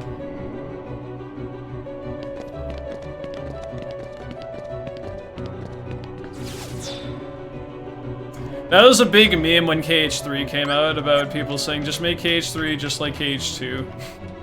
And Square's like, got it, okay, no soft resets. That was a fun time.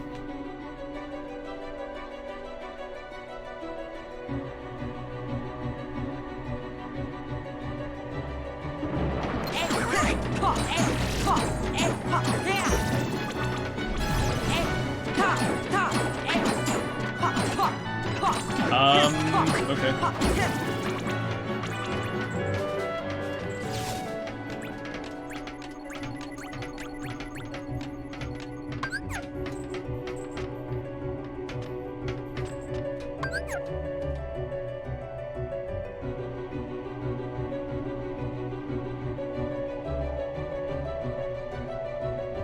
Yo, Band Slim, what's up, dude?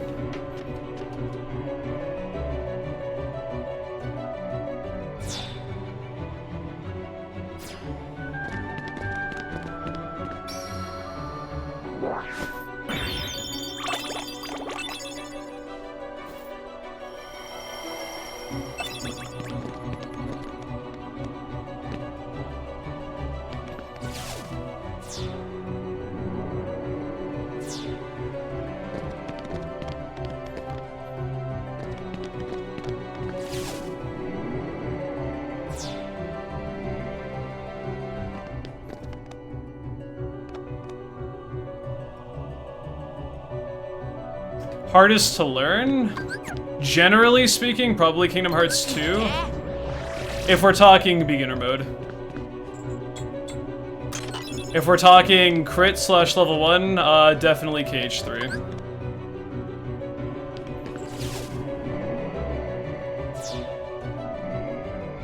One's a pretty good entry point for learning speedruns of the series. Beginner 80% is very approachable, but has a very high skill ceiling. Yo, GG Van? I got secrets. You know how it is.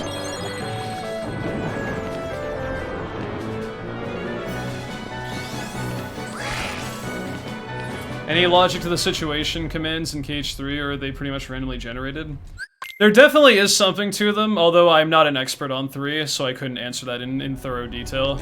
But they're not completely random. Stop. That, and cottage. Because if they were purely random, then data org strats wouldn't work with setups like that. Yo, ASL Phoenix, thank you very much.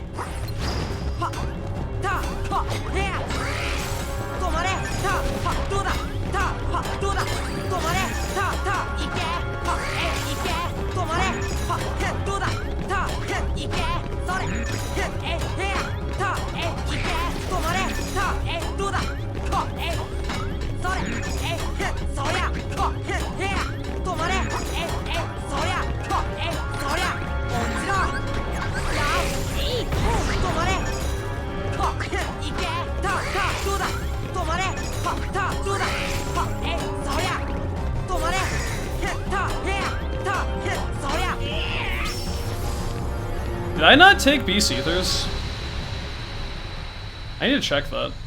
Like when I do the next menu, because my items ain't quite right, dude. I had a panic on my face during that fight, if anyone noticed, because I almost used the fucking Mega Elixir that I got from the thing just previously, and that would have been very bad if I did that on accident. So, thankfully I avoided that disaster. But like, I like had the fear of God in me for like a split second.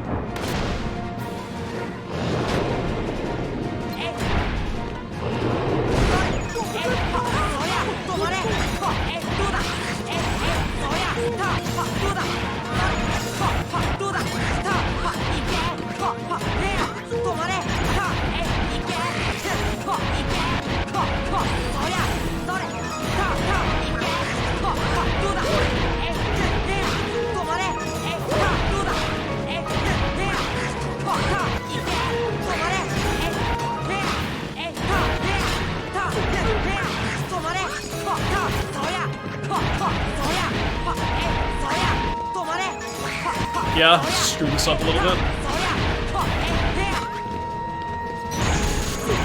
Waited a little bit too long with my stop intervals between resetting and all that stuff, so not very fast. Weirdest way you've lost a solid run? My nose randomly started bleeding out of nowhere when I was in Hollow Bastion on no K run. That was awkward, and I had to go, you know, not just fucking sit there and, you know, have that just going at it. How was LSB? Good. Hey, dude, I need to check beast items. Hold on. I did? Oh, what the fuck? Huh. Oh, I stocked both of them, that's why. Well, I need to change that, like, right fucking now. I didn't exchange to Sora. Losing some time here, but whatever. I need to make sure that I have that set up going forward.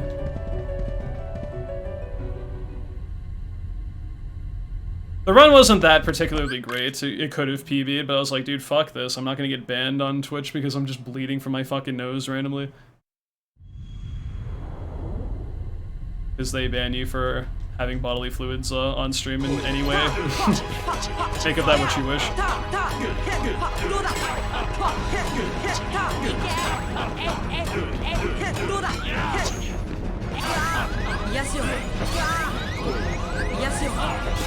An own, dude. This is gonna be a really bad segment.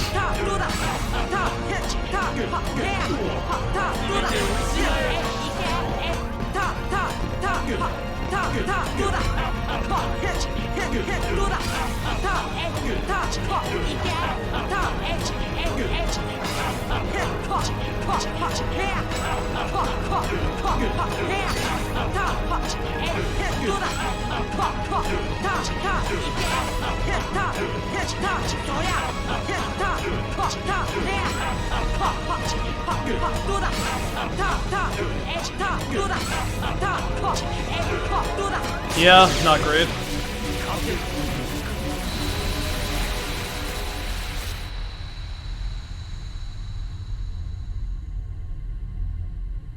You didn't expect that answer and it made you laugh. To be fair, I feel like there's a lot of things I've done that people have been very unexpected of, that are very unexpected of me in the eyes of most people, so yeah, that's just par for the course. Whether that's a good thing or a bad thing depends on the situation, but...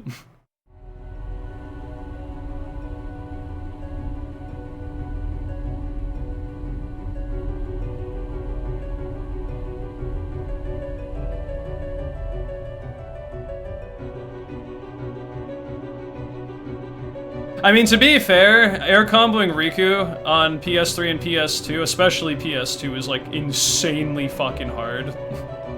It's a lot easier to do that in 60 FPS because of how much more responsive the game generally is, but on older versions, doing air combos on Riku is really fucking difficult. And considering this game was made 20 years ago when that was the norm, yeah, I probably wouldn't have expected people to have done that either. And it's still not easy to do even in 60 FPS.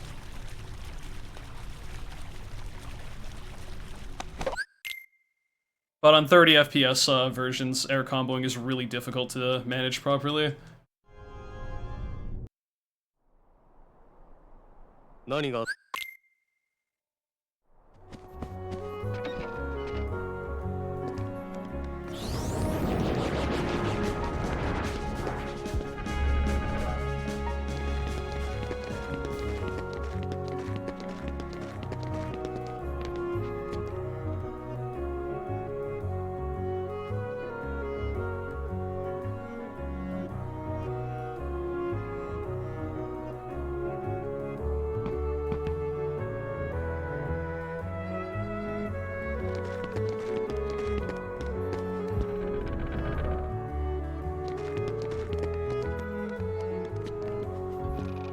Most headache part? Subjective. It's hard for me not to think of LSB when you say that. But, I getcha.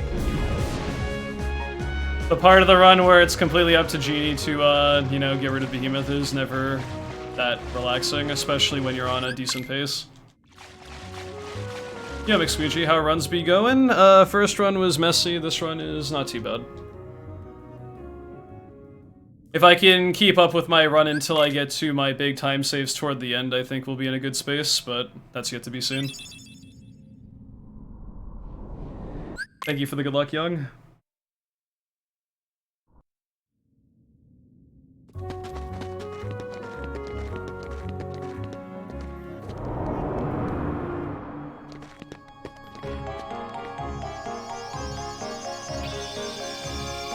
Don't make a cage banger your phone alarm.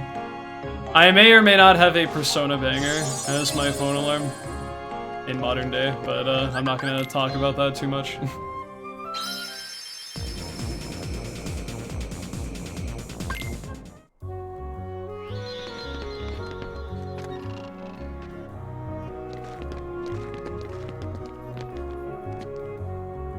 No, I've only played P5. Don't spoil 3 and 4 for me, please. I haven't played that yet. I will eventually, but P5 song.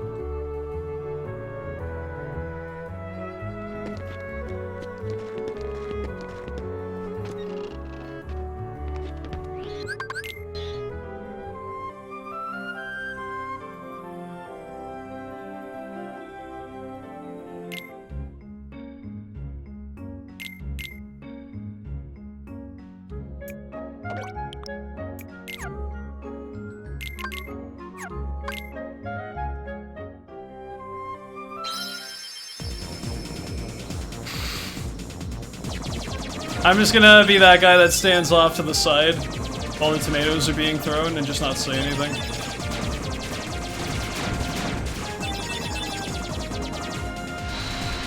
I mean, I'm not really particularly fond of the cat either, but I went from really hating him to being neutral about it, but I'm not really that fond of him.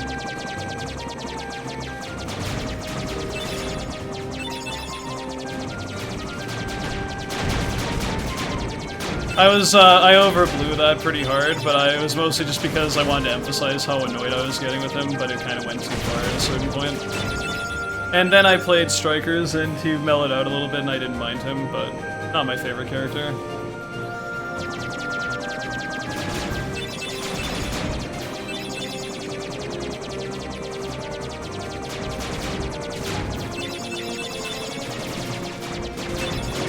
That doesn't excuse that one part of the game being obnoxious as fuck. And, like, I'm never going to, like, really understand how people could defend that particular segment of the game, at least narratively speaking, but...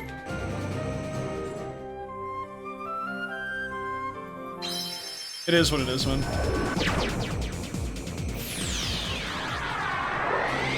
That being said, that's like the only real bad memory I have associated with my playthrough of it. It was a very good game, but that part kind of sucks. Oh well. Can you turn off the rain and the cold? I'm kind of tired of it. Okay, but it's gonna take a few more weeks, my guy. I'm working at it.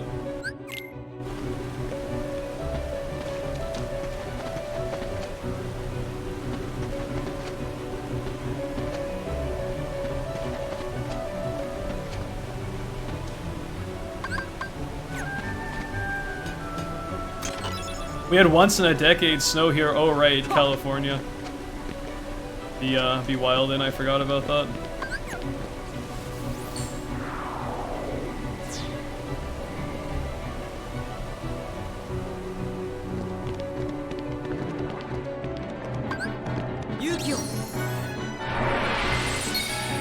I mean, I used Morgana a lot as well when I first played, just because I wanted a designated healer, but I should have utilized Makoto a little bit more efficiently for that role. When I got later in the game, probably would have made life less obnoxious.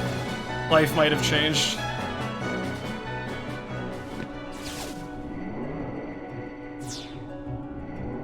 Yeah, I'm not really super familiar with how the weather patterns are over there in the West Coast, because I've been a New Englander my entire life. And I haven't really traveled too heavily outside of a few instances.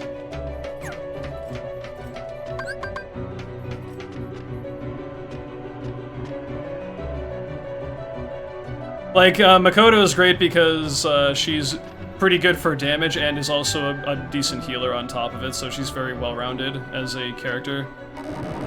Outside of, obviously, Joker just, you know, fucks all the time, but... Makoto is probably the best party member in that game outside of Joker, just because of her healing capabilities and also pretty good damage output on a lot of enemies.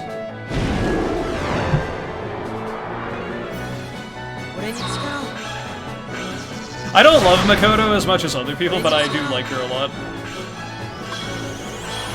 And if we're talking purely from like a gameplay standpoint, I definitely think she's the best overall party member outside of the main character. In most situations. Like, I feel like I was using her almost the entirety of the game after she joined. Aside from specific situations, you know, where there's like Psy enemies and other stuff.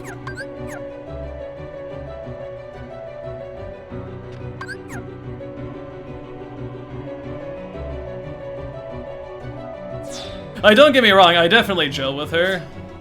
But she isn't like my favorite personality, but I mean, I definitely didn't disrespect her like a certain other girl that people got very mad about during the playthrough. And in which case, honestly, I probably don't like her as much as the other girls in the game as well on top of that, but still, I like her. Like, there's only like one girl in P5 most people don't seem to really like very much, and that is almost like a universal opinion. And then you're spoiled for choice on pretty much the other ones that are made like a notable character, whether they're like a party member or a social link.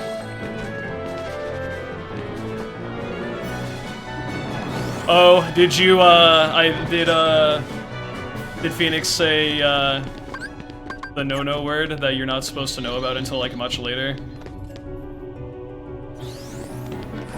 Yeah, you gotta be careful about that.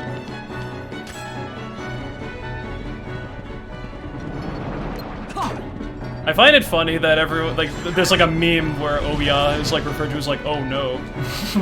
Because like so many people don't like her. I honestly don't hate her. Like, she's fine, but I can understand why most people are not fond of Ouya. Wait, you don't like journalist drunk mommy? Whose whole personality is I like getting tanked. Well, I mean, that's not true, but... There is a reasonable storyline with her, but... benefits from her social link are not good.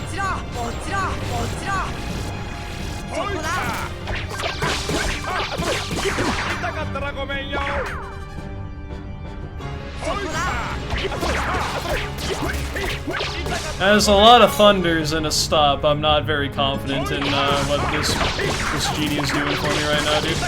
I would love to be proven wrong, but I don't know.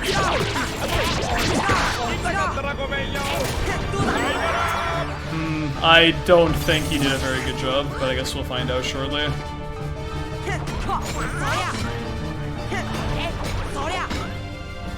Not looking good.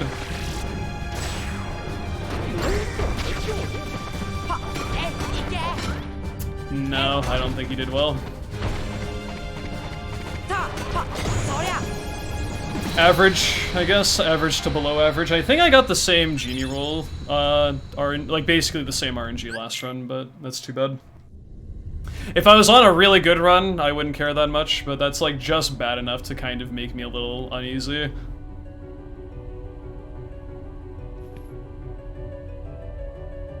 Beep boop. If you know, you know.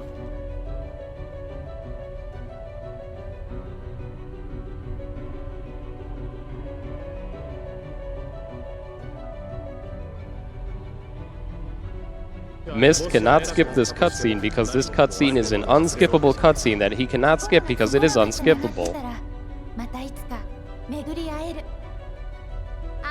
Well, here's the good news. We got 2 minutes of leeway going into End of the World, which is usually what I'm looking for if I want to realistically get an improvement, so hopefully it'll be enough, but I think 207 would be tricky to pull off with this run, but PB should still definitely be doable.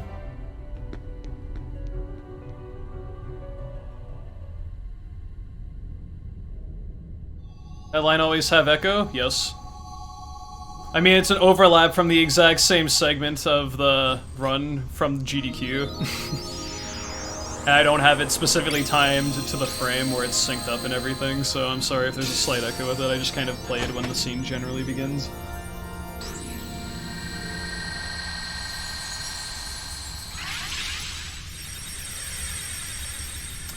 That being said, pretty much any girl you want to get with in P5, I can understand. I mean, hell, I know, I remember there was at least someone that told me that Ouya was someone's favorite. I'm just like, that's fine.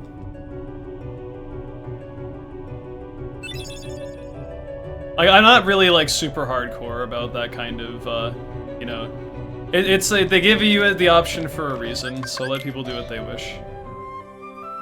That's what I mean, like, that's fine. I'm not gonna be one of those people who's like, what the fuck is wrong with you, dude? You have all these other girls available and you go for the worst, like just, it's a fucking video game. Let them do what they wish.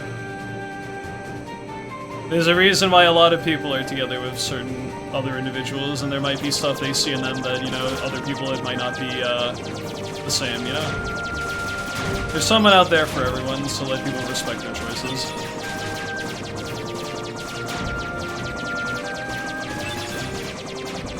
That's what I like to assume a lot of the time, but it's like, you gotta be careful. I know how serious some people can actually unironically be about stuff like this, and it's rather sad. So I mean, if it is purely for memes, like, by all means, go ahead for it. Did I say by all memes? By all means, go ahead, but...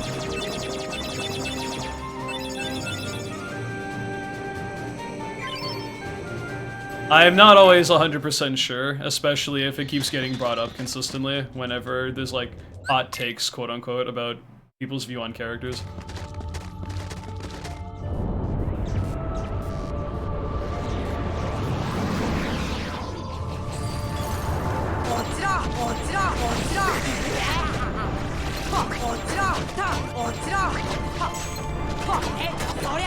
Really good.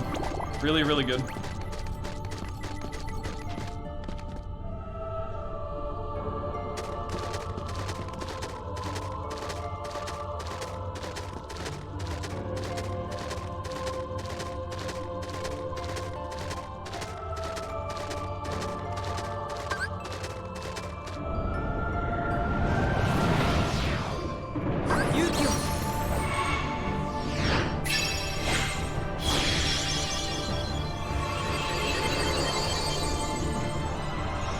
Don't fuck with P5 fans, we've never played it.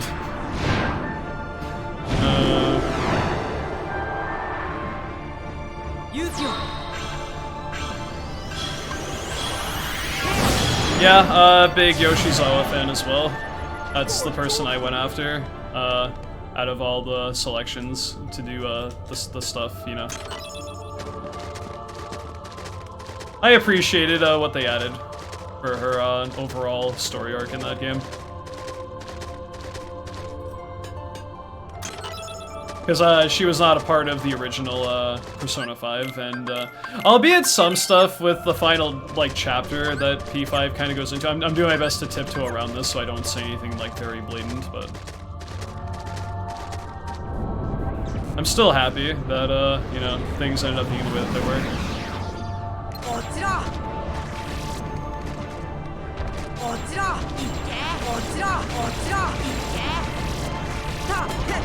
But I can understand why people are not very pleased with the ending to P5R compared to vanilla P5. Well, that's okay.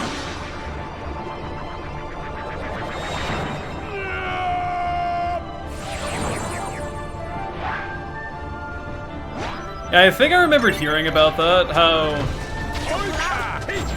there's supposed to be like one of your two confidants in that game was supposed to be another member of the team, and then they both got split into like their own separate social links or confidants, whatever.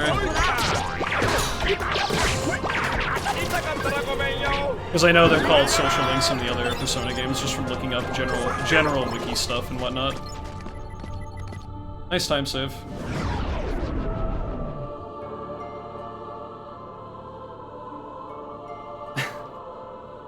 I mean, that's perfectly fine.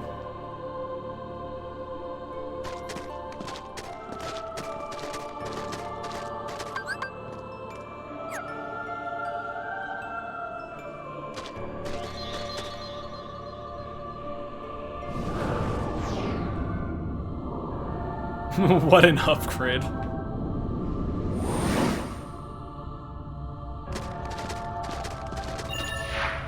I still think back to that one scene when Futaba's like, steal it! And then it's like, wait, we can't do that from here. And then she's like, oh. And she just walks back to the closet and closes it.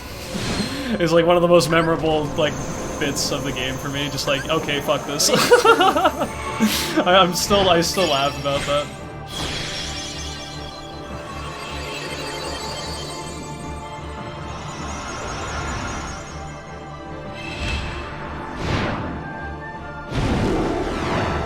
Oh, she's very good.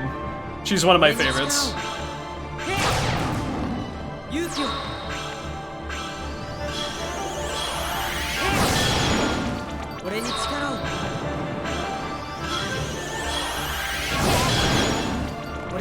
What are these drops, dude? Look at this Platinum Trophy run. You remember that one time I did a Platinum Trophy run and I got a Defender drop from this terminal? And then we got the the weird audio nuke sound glitch all wrapped up in one in like succession. That was a wild fucking clip, dude. I think it's buried in like the really old archives of shit.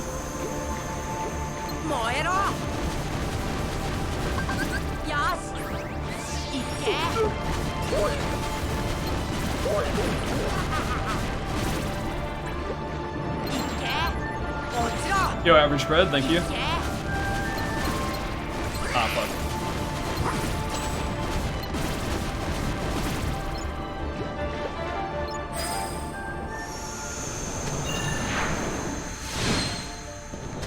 I did Yusuke pretty dirty when I did my first playthrough of that, and I've come to appreciate him as a character a lot more, especially on the back of playing Strikers. Because his like little character arc in that game was really good.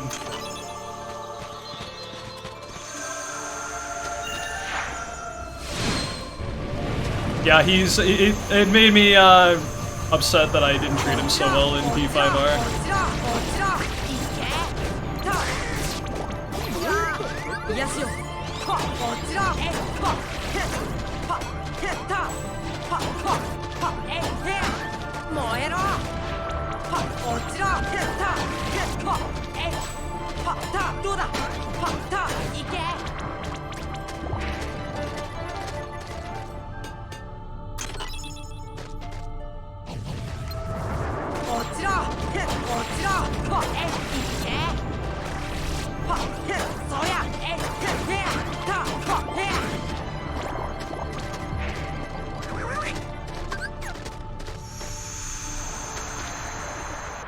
It only took me until the final palace of the game to realize physical skills actually do be pretty good.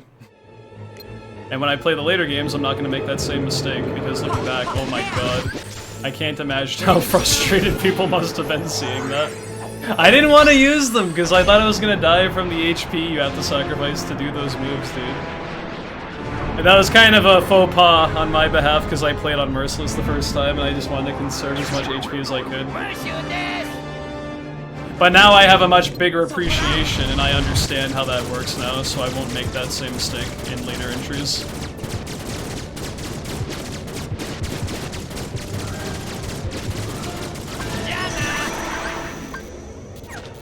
But good grief. I apologize for my incompetence on P5 sometimes, dude. Even for a first playthrough, I made some really dumb fucking decisions. But that's okay. It's a learning process, and we got there eventually, and I still enjoyed my time, but oh my god. It's painful to look back on that playthrough sometimes, because I just know so much more about how the game operates now. Am I going for the Dark Ball time save this run? Nah. I just want to lose 30 seconds again. I think it's fun.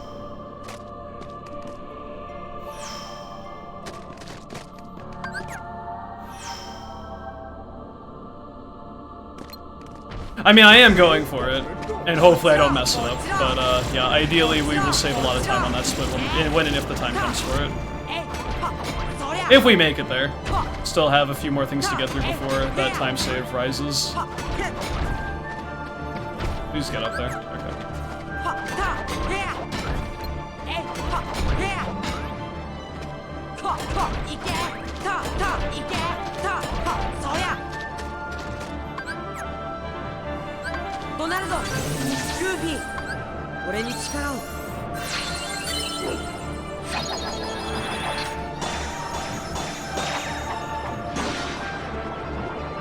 I think the dynamic I used the most, looking back, was probably Makoto, Morgana, and On, which is not a very efficient dispersal of party members, but what can you do? I vaguely remember that being probably my general setup for stuff.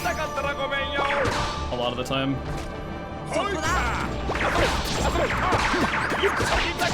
Although it has been a while since I played. It's been literally 2 years since I played it for the first time, so I might be wrong about that. But I think that's the typical party I usually was rolling with by the time you have everyone together.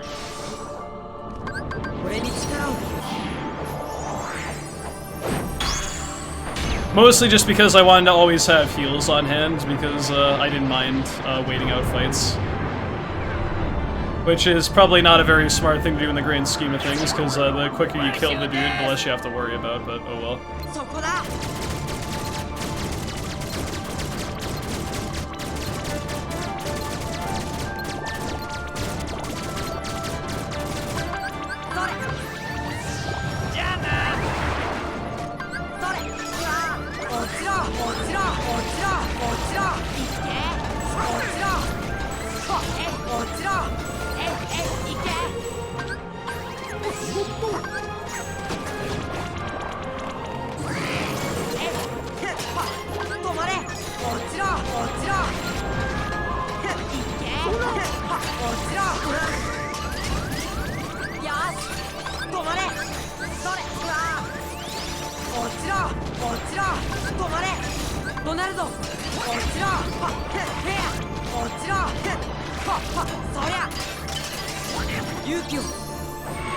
Pretty good.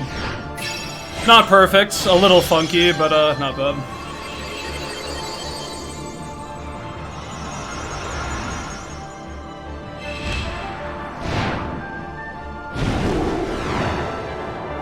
Yo, Trace, what up, man? How have you been, dude? Nice to see you.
Well, let's see how final fights treat us.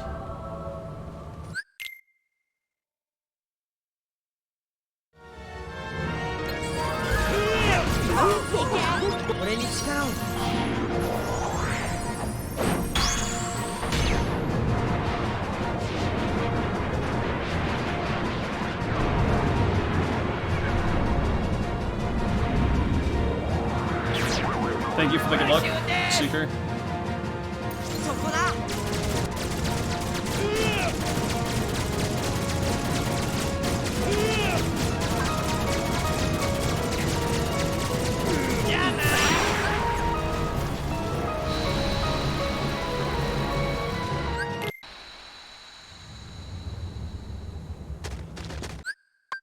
Items. What are items? I don't know. Help.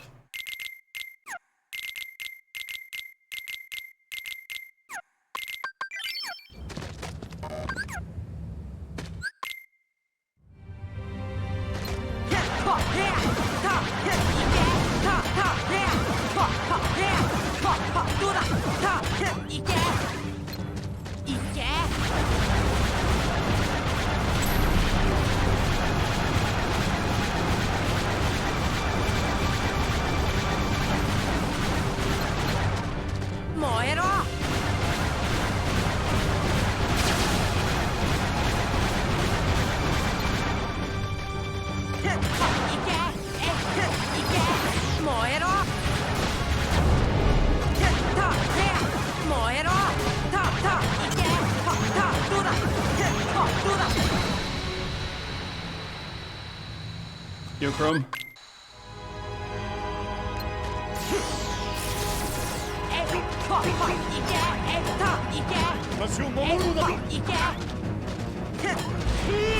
Oof, don't do that.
Cool. Good start to ending fights. Hopefully we can keep that up.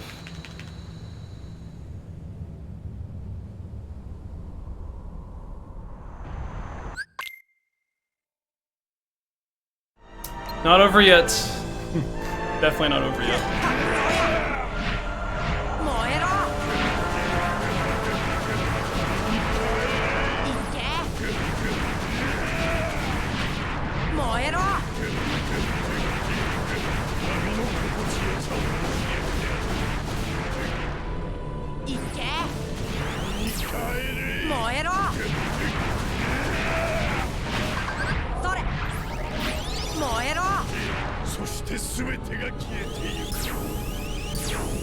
You stop shortcutted? No, I never shortcut it.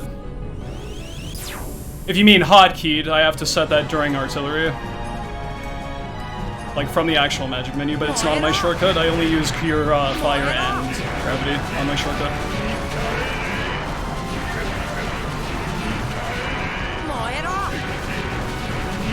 I don't like this. I need to hurry the fuck up right now. Because I am behind on damage and he's gonna fucking destroy me in about 2 seconds here. Please die. Okay. I didn't like that, man. I really didn't. He did a lot of fast attacks at the end and I wasn't sure if I was gonna get there before the laser showed up.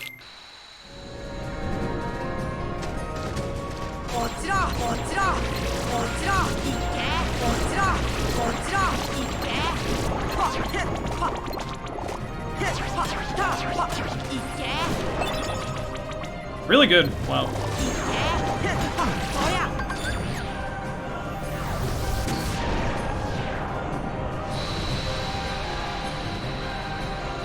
Pretty much perfect patterns there, aside from that one shadow. That was really nice. Ah, shit, dude. Oh, fuck. Oh, fucking... Dude, how did I not fucking see that shit? Oh my god, that's so dumb. Dude, it shot me right in the fucking face, you fucking idiot, dude. So bad.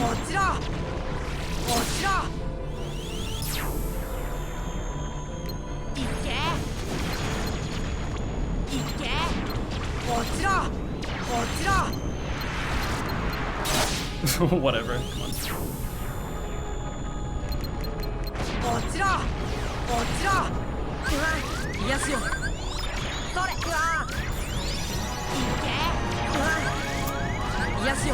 Easy there. Calm down.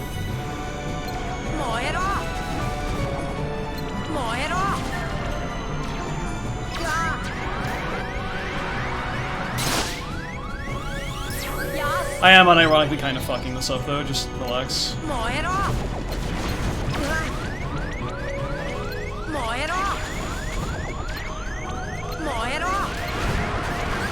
Okay. Not a very good artillery, but it's fine. Hotkey that. Kinda close on that MP as well, dude.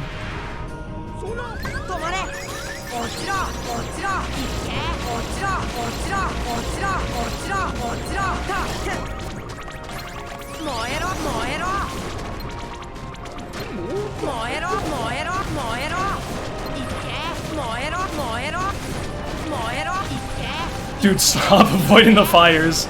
Perfect curvature to avoid that. That was stupid. There we go.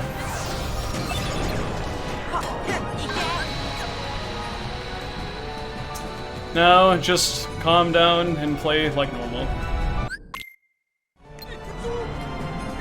Just focus.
Okay, cool.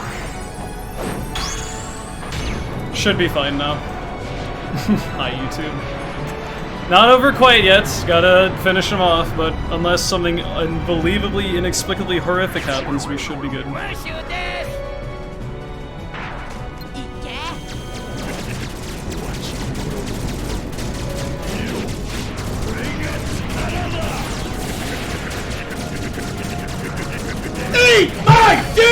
Finally, dude. 207. Let's go.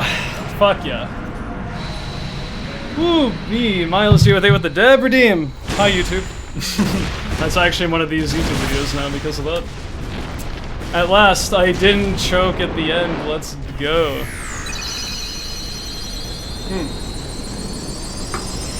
I was shaking, dude. I was really shaken by the end there. I was, like, I almost screwed up completely on artillery, taking a lot of hits I wasn't supposed to, but I just got past that with enough MP, so... Nice. Really nice. Oh, did we get a second dab redeem? Sure. Dr. Jang with the double dab, let's go.